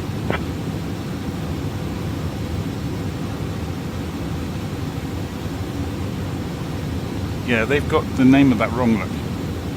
So I don't think AI understands, unless you do clearance and it picks it up from Simbrief, it won't have it.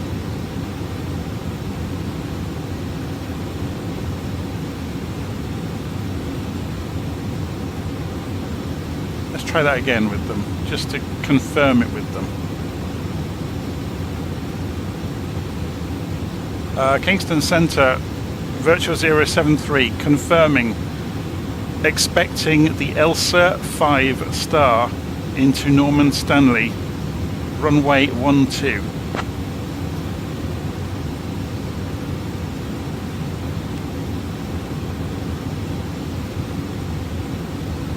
No, it hasn't. Well, that's a readback of what we've just said.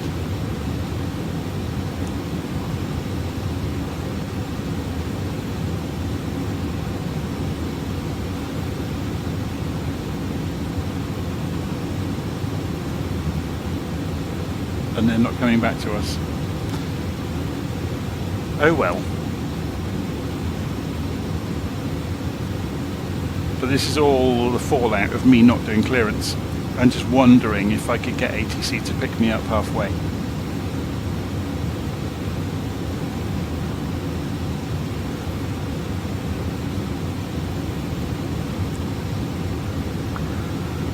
Norman Manley, Center.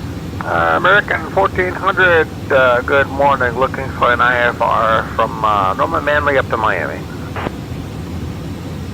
I'm working on that clearance. Stand by. Kingston Center, information is current. Clear to Miami after departure. Fly radar vectors to Zeus. Status file. Departure runway 12. Climb initial 4000. Departure on 120.6. Squawk 1217. American 1400.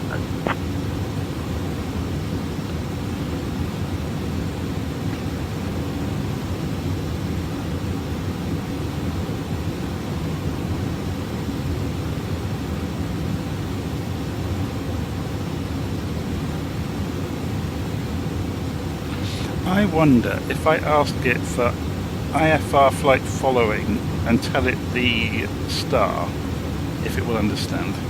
Should we try it?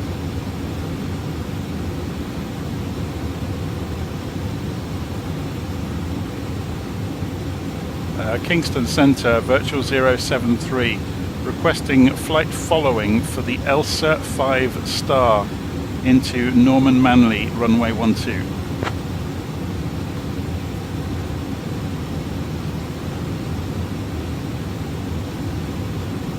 Virtual 073, you are already under flight following. Continue with the ELSA 5 star into Norman Manley, runway 12. I don't believe it, because it spelt it wrong.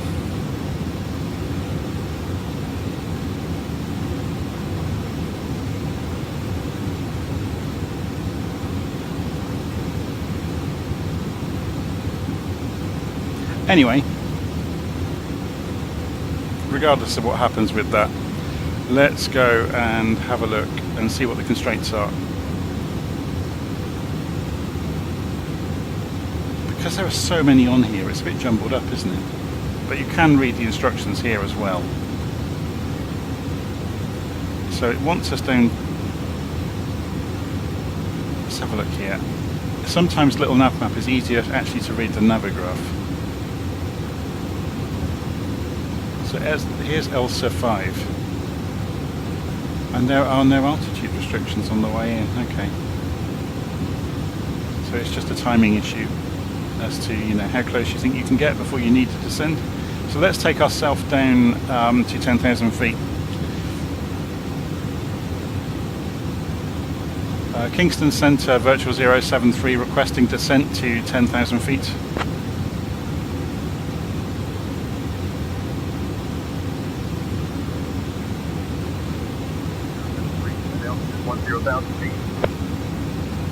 We're still getting very poor communication with them, aren't we? Descending altitude 10,000.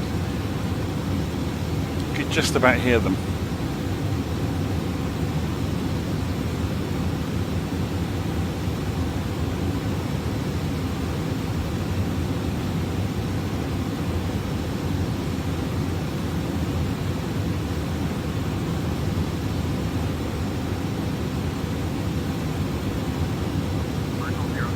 Altitudes at your discretion.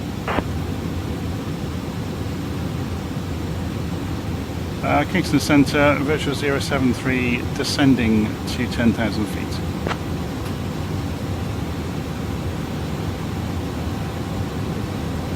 Center, this is Kilo Golf, Papa India Oscar, at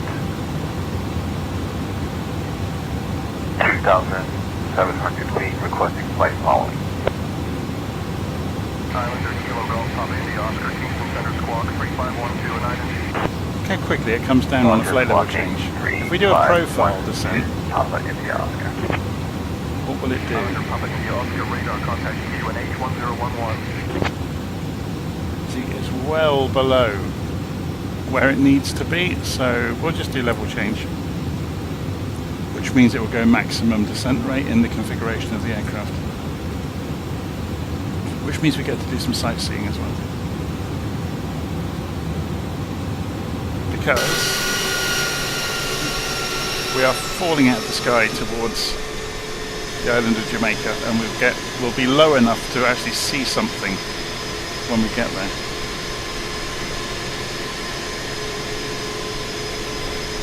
Let's just make sure. Yeah, look, that's quite 9,500 feet, but we're off to one side of it. But it means we'll get a really nice view of the mountain, hopefully. Going to scoot down the side of it.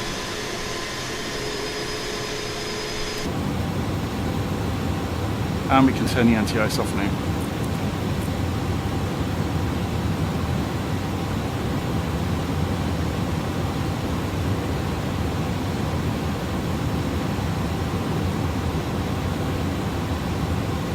So I'm coming down early on purpose. I'm just reading the live stream comments there.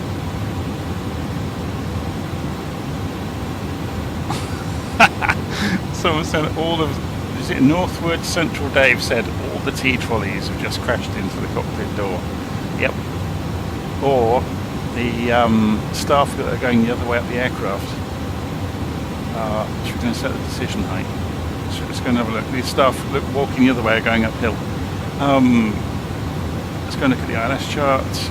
So has it got the decision heights? Decision altitude 278 feet for ILS.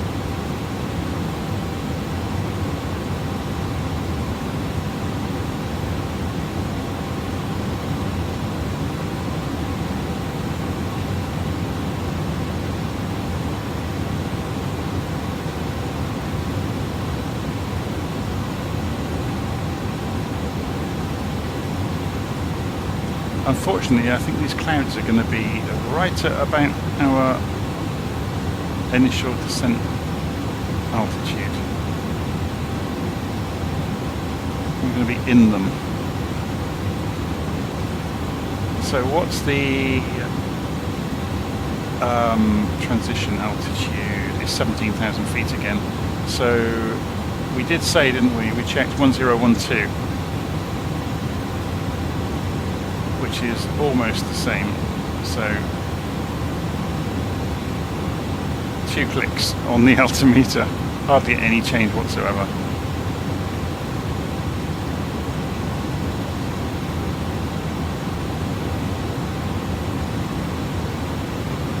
So we get to 10,000 feet and then we obviously manage the airspeed and do some sightseeing as we whistle past. So we'll pull the, obviously because we're not in profile mode, we have access to change the speed. But I'll wait until we get to 10,000 feet to do it.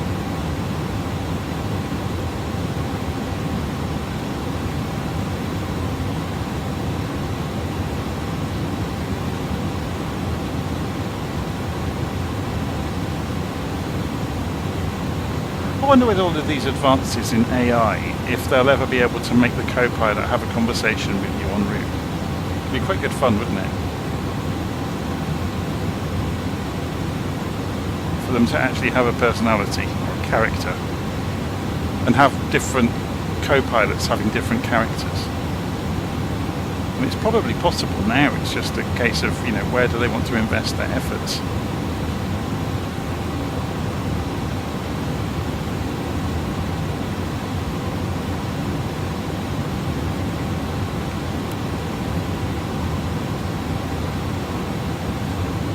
So, when we get closer, we're going to need to program in the ILS, aren't we? I don't think it will do it for us. So, 109.1, 123 degrees. So, 109.1.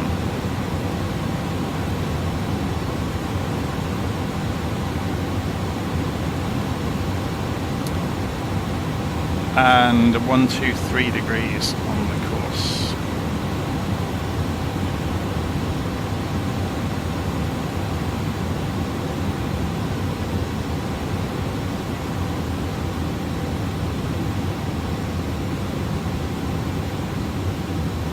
And then when we get a bit closer, we'll switch the flight director to show ILS, and we'll switch this. Oh, does this not have landing mode? Interesting. So it'll probably just show the markers, won't it, for the ILS.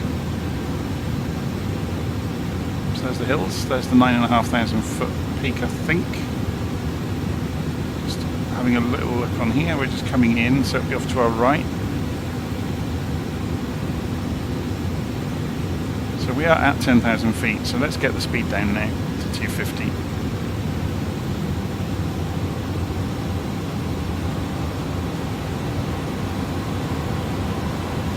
So our next target, because there were no restrictions on, or no constraints on altitude, is 4,000 feet for the back end of the turnaround for the approach. But obviously we need to take account of. It's interesting actually that there weren't any. I guess because it's going out over the lowlands over here, they're probably no higher than 4,000, so, or 3,000, because you need 1,000 feet separation.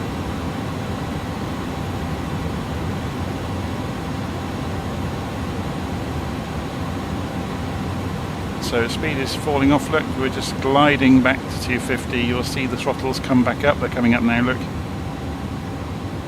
to stop the deceleration.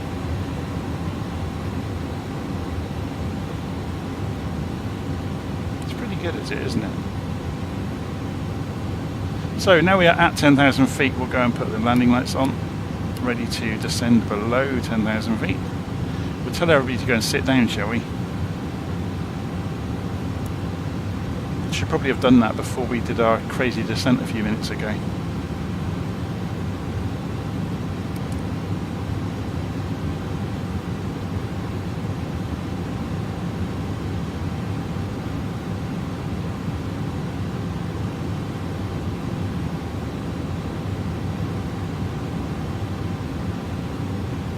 So once we get out over these hills, we'll drop to 4,000. Kingston Center, Wolf Air 049 is passing flight level. We're passing flight level 1804330. Wolf Air 049 or Kingston Center identified. Good afternoon.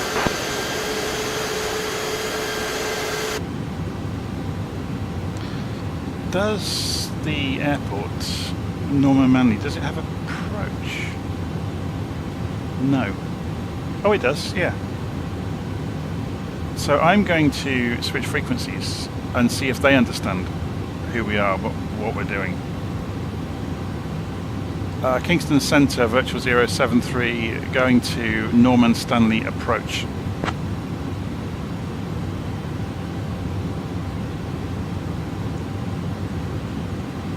Virtual 073, expect the Alpha 5-star into Norman Manley, runway 12.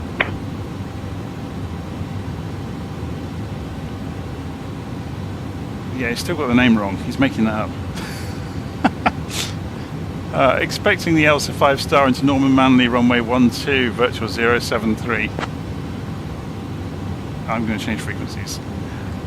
Norman Manley approach, Virtual 073, approaching on the Elsa 5-star to runway 12.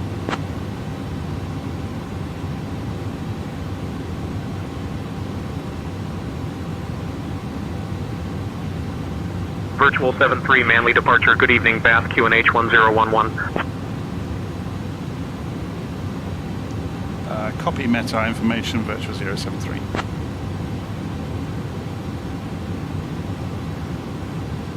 So we're going to take it down to 4,000 feet now.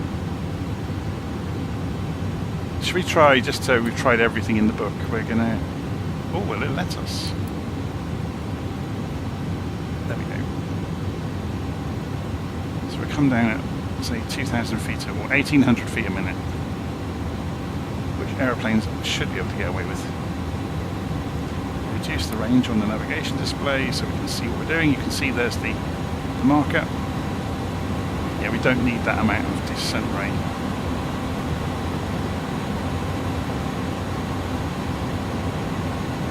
It's pretty flat out this side of the airport, isn't it? We're about to fly right over the top though, so you can see the airport down there.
Wings 1177, Manley approach radar contact.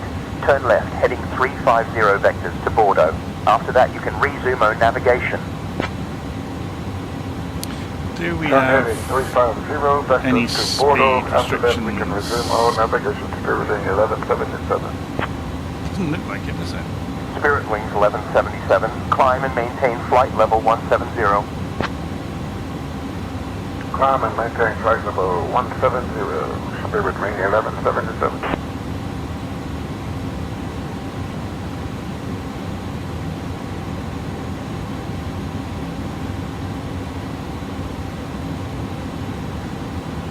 So we're pretty much going to hit 4,000 feet at the turn, which is good. And then we'll lose some speed on the way along the base leg before we turn in on approach.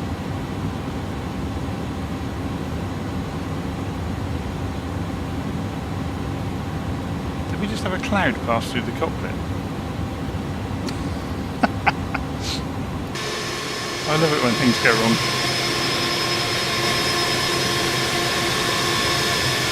So we're flying out, turning around and coming back in on that runway.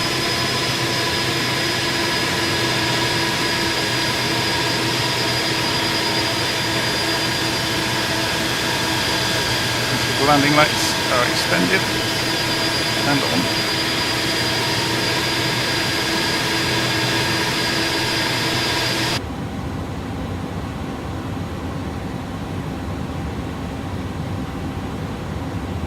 Let's reduce the range again, 15 miles now on the navigation display.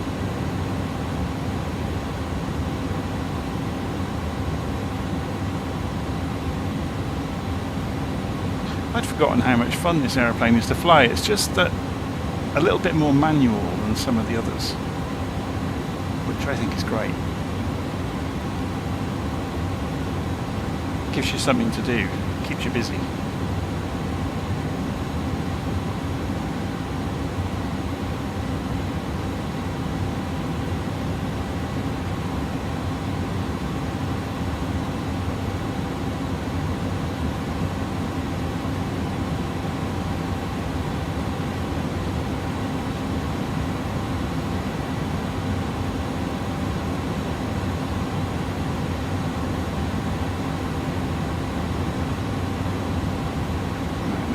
Back to 220 knots now.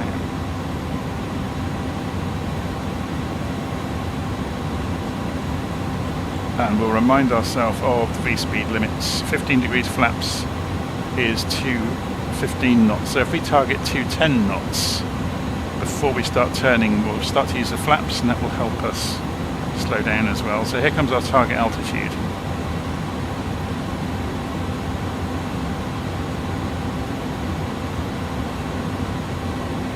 And over the radio, he actually said it was 1011 locally, didn't he? So we'll do that as well. So we've got absolutely got the numbers locked in.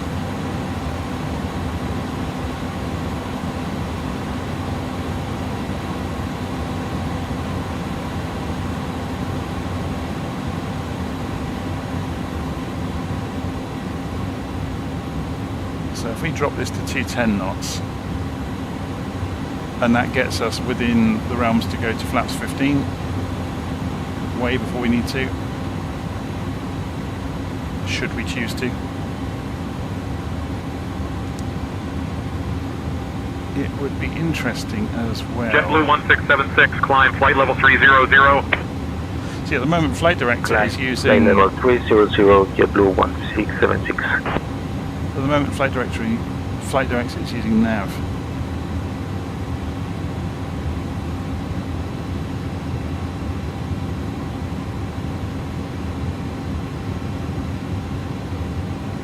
So I don't want to switch it over to ILS until we are lined up, but I'm not seeing any indication yet. How far away are we? So Kino is 16 miles out.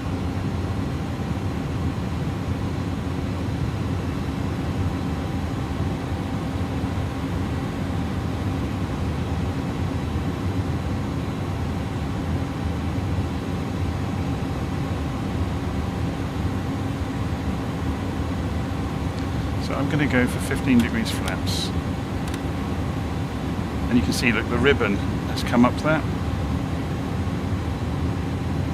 for 215 knots limit. So let's drop it to 200 knots then, just to let it get a little bit further away from that limit.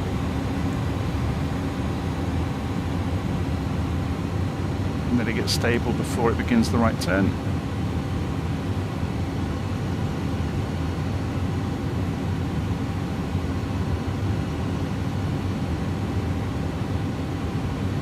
So as soon as we come through Kino, we should be descending for 2800.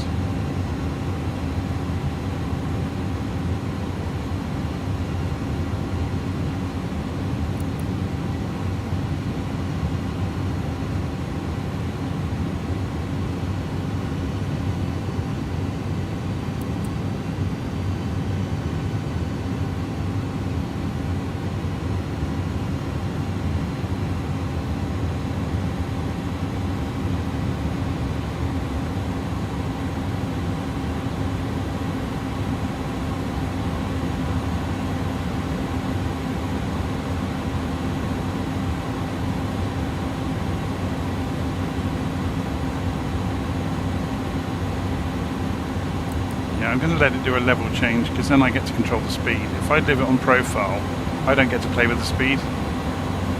So we're going to take it down to 180 knots now.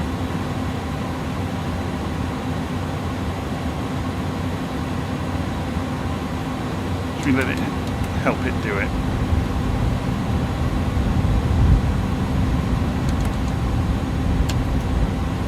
So gear down.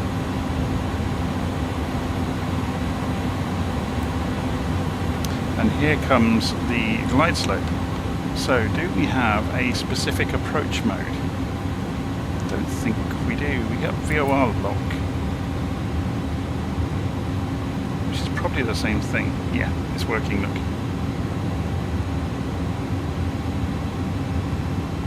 So as soon as we went to ILS mode, the indications showed up. So it should hold altitude until it hits the glide slope. So then we can just look after the speed and the configuration of the aeroplane. So we've just gone for flaps 15. We should be good for flaps 40, shouldn't we? What was the speed limit for it? 175, okay. Let's take it back to 160.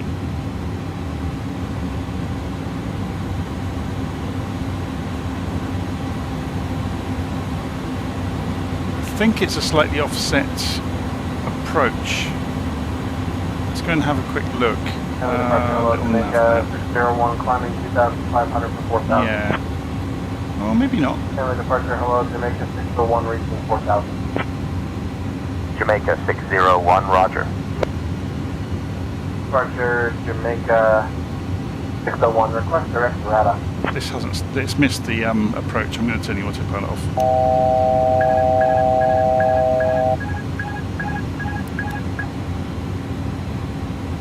It's on me now. So let's go and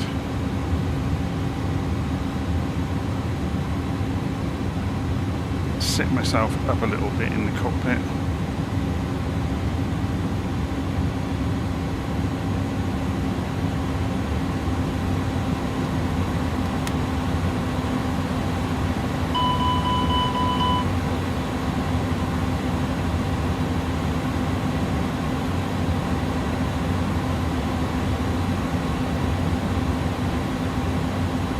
Should we go manual throttles as well?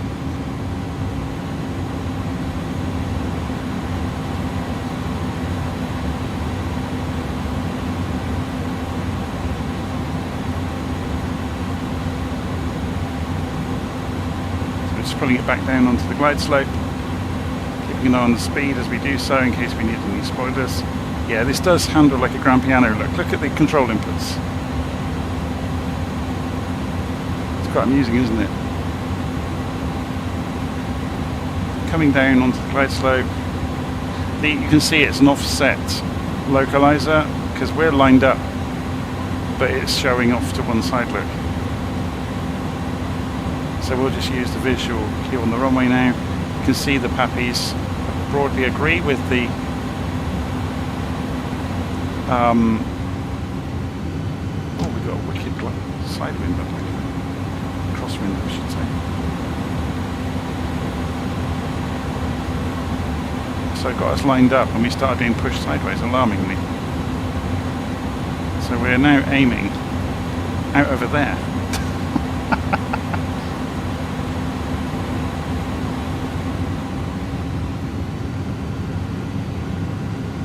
So glide slopes on target.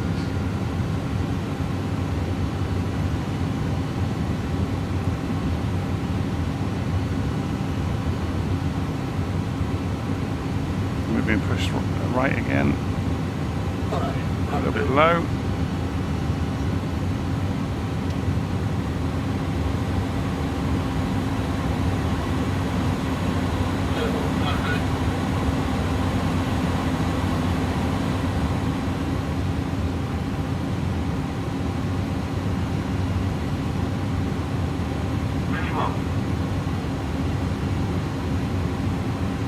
A bit low again.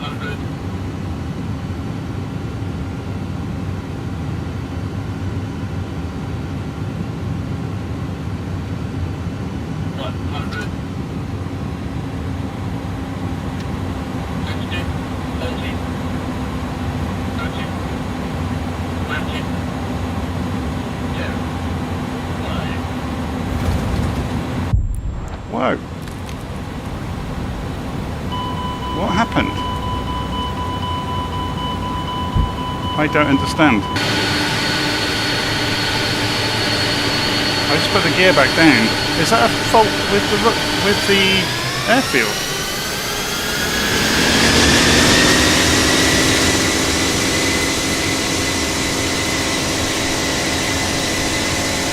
Hang on, the gear was down. Oh, it's a 3-position switch. Okay, yeah. This is a lesson to everybody. Some of the airplanes in the simulator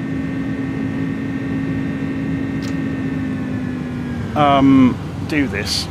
They have 3-position switches. This is similar to the old Boeing 737s, and most controllers can't do that. So you normally in an aeroplane like this, you would completely disengage it if you've got an Airbus thrustmaster quadrant. Yeah, so that's what was wrong with that.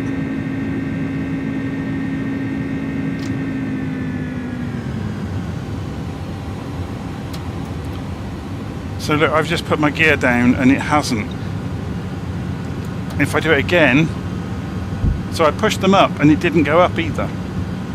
I've seen this before. It's airplanes that have got 3-position landing gear. You basically need to completely remove the mapping in the control profile for that airplane, and I had forgotten in this airplane that it has it. And then just not use the controls on your joystick to manipulate the gear.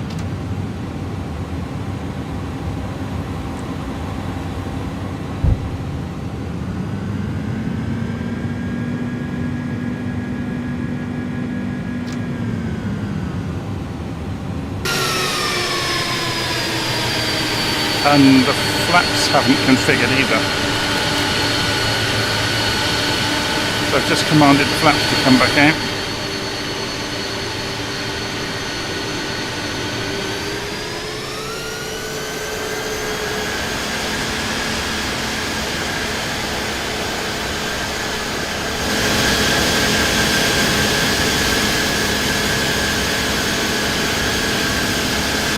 So you're about to see an air show landing.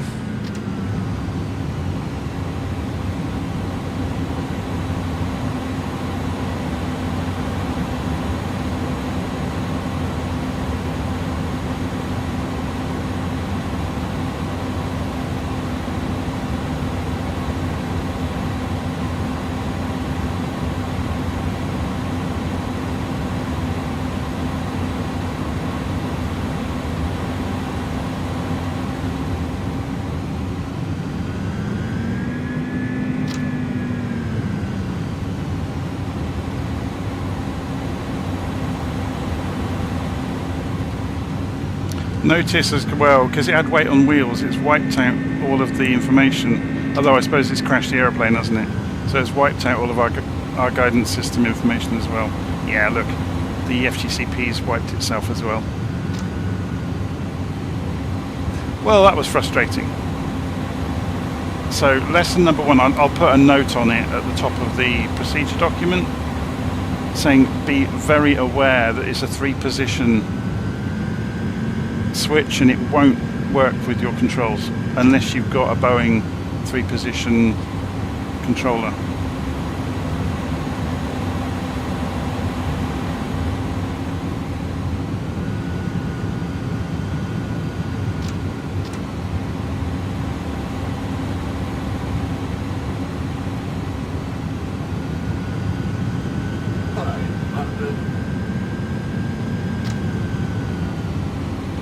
So we're just going in on the PAPI lights and monitoring speed, which is the same thing really, you just haven't got any rest of the guidance information.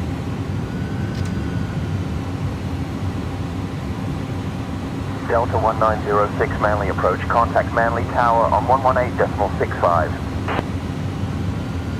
118.65, Delta 9106, good day. Manly departure, Delta 1682, passing 3000 for flight level 370. Delta 1954, Manly approach, radar contact. Fly heading 001 vectors to Enamo, then own navigation. do the reversers work? Yes, they do.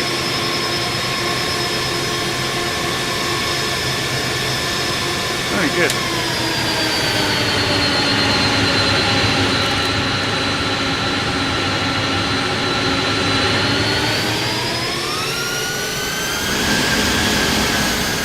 Okay, now we have the brakes stuck on.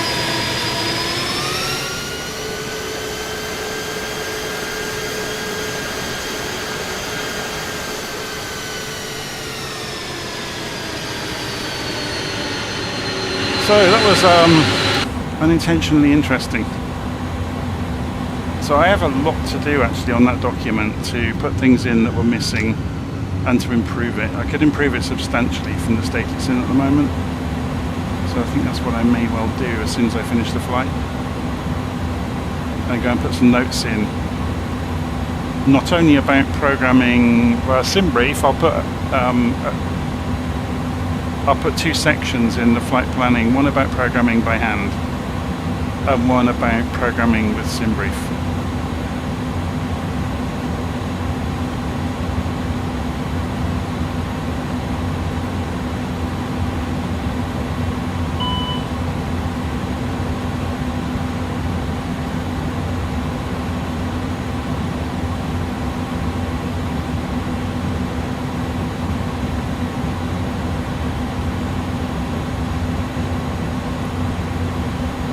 Well, it just goes to show as well, doesn't it? I took for granted that my controls had released the gear. And they hadn't. So I didn't check the gear down indicators. So everybody always jokes about getting 3 greens and that no one ever really checks it in the real world, or no one says it out loud. But if I'd done that, if I'd checked for 3 greens, that wouldn't have happened.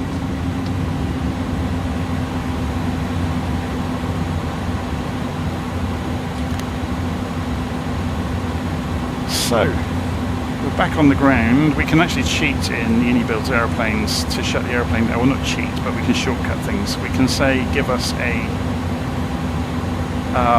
GPU. We can then go straight to external power. And once we've done that, we can turn off the engines.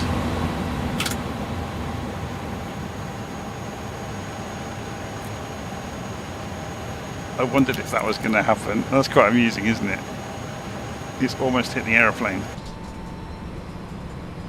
It got it wrong. It didn't. Yeah, it's done that one even worse. Look, next door to us.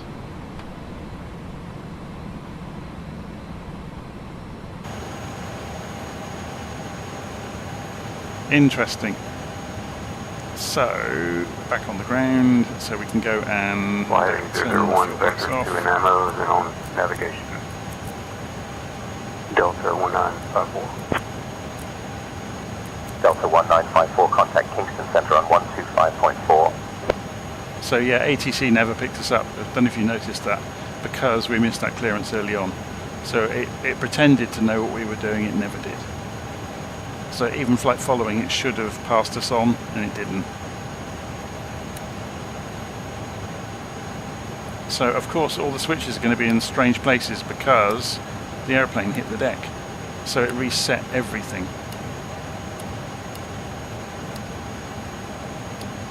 And turned everything on like a Christmas tree.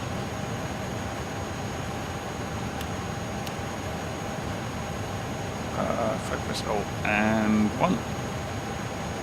Turn the INS system off. I think we're pretty much there, to be honest. There's not a lot to switch off overhead. It's just, you know, lights, pumps, the yaw dampers, the ATS system, the INS system, and that's pretty much it. Once you've done that, we can go. Yeah, there's not many switches down here either on this version of the aeroplane. So you can take the external power off and then just turn the batteries off and it will go cold and dark.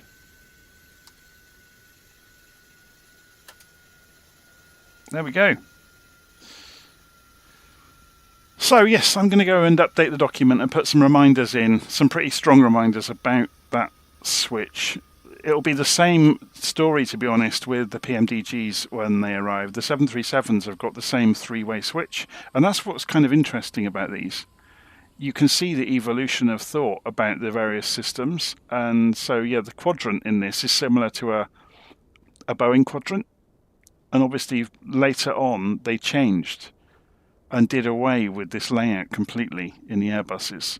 And this is the same reasoning as the 737s. So I guess the idea for it is, I don't know if I can do this while we're on the ground. No, it won't let me move it on the ground. You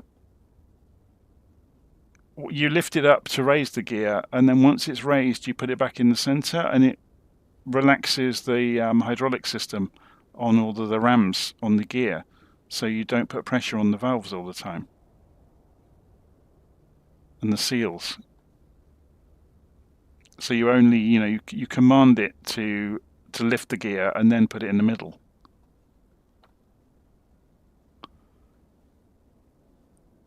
That was fascinating. There was a trip down memory lane for me with this aeroplane, so I haven't seen it for a long time. So obviously I need to go and do another flight with it now to get it right, because that's the way my brain works. But anyway, thank you ever so much for following along if you've been watching, and hopefully I'll see you again soon. Probably flying this, maybe the 310 next time. Just before we go, let's go and have a look. If we go main menu, we'll load the 310 and see if it's got the three-way stick on it as well, because if it has, I'll go and rewrite the procedure for that as well. So there's the aeroplane. Do we get options with liveries? Airbus house livery is fine. Save and back. Save and back. So let's see how different it is. If we just stick ourselves at an airport, we took off from... Was it? Yeah, it was this one, wasn't it? So I'll put ourselves back on the ground, just down here on the corner where we took off from earlier. And it would just be fascinating to have a quick look at the 310 and see how different it is before we go.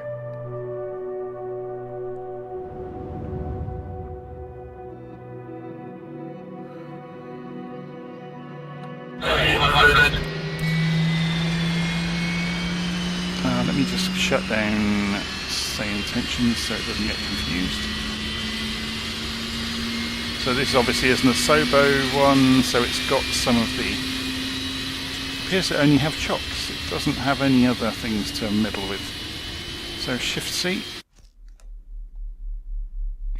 Yeah, it looks quite different, doesn't it? But familiar. So the control layout is broadly the same, but yeah, three-way switch look. So can I manipulate it? Not while I'm on the ground. This is all very similar, and it's got the Boeing style quadrant. And obviously it hasn't been calibrated.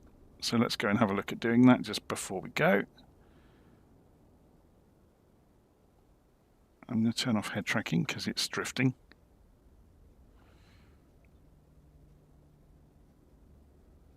Reverse on throttle axis, yes. Oh, is this the one that doesn't have calibration? And you end up meddling with it for half an hour to get it to broadly... Oh no, here we go. Calibrate thrust levers. No, it has got it. So it starts calibration. So it's a guided one. Confirm full reverse. So that's full reverse. Reverse idle. Idle. Oh, that's a bit too close, isn't it? Confirm toga.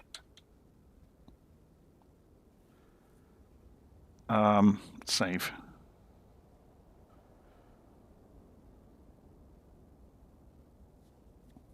Okay.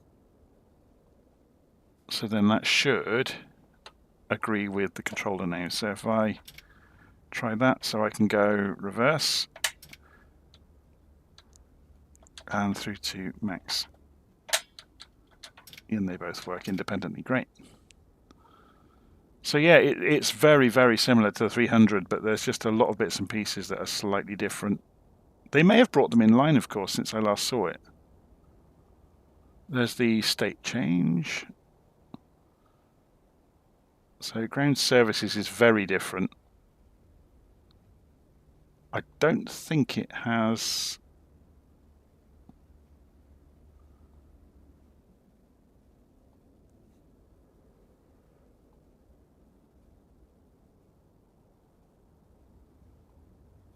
Yeah, I don't think it's got Simbrief.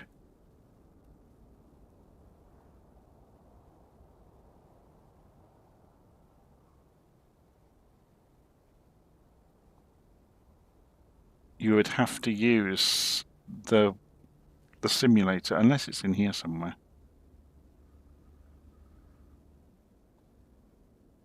Back to settings.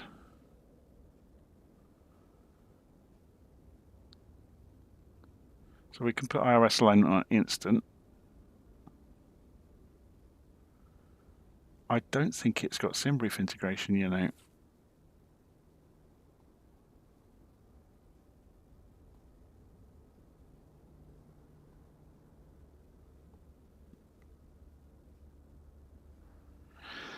So GPU is on. Let's just very briefly, this is typical of me, isn't it, to go delving around.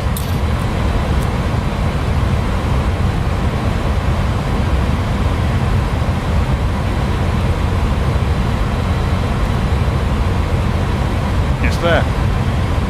It's hidden inside the MCDU, it's not in the tablet. So the tablet can't show you it, but I wonder if it's linked to this then.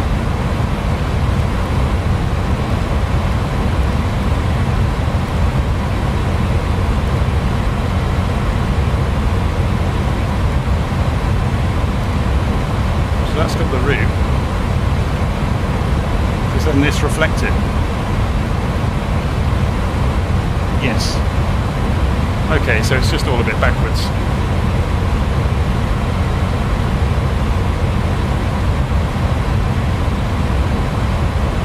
Isn't it interesting though that it's so different when it was made by the same developers?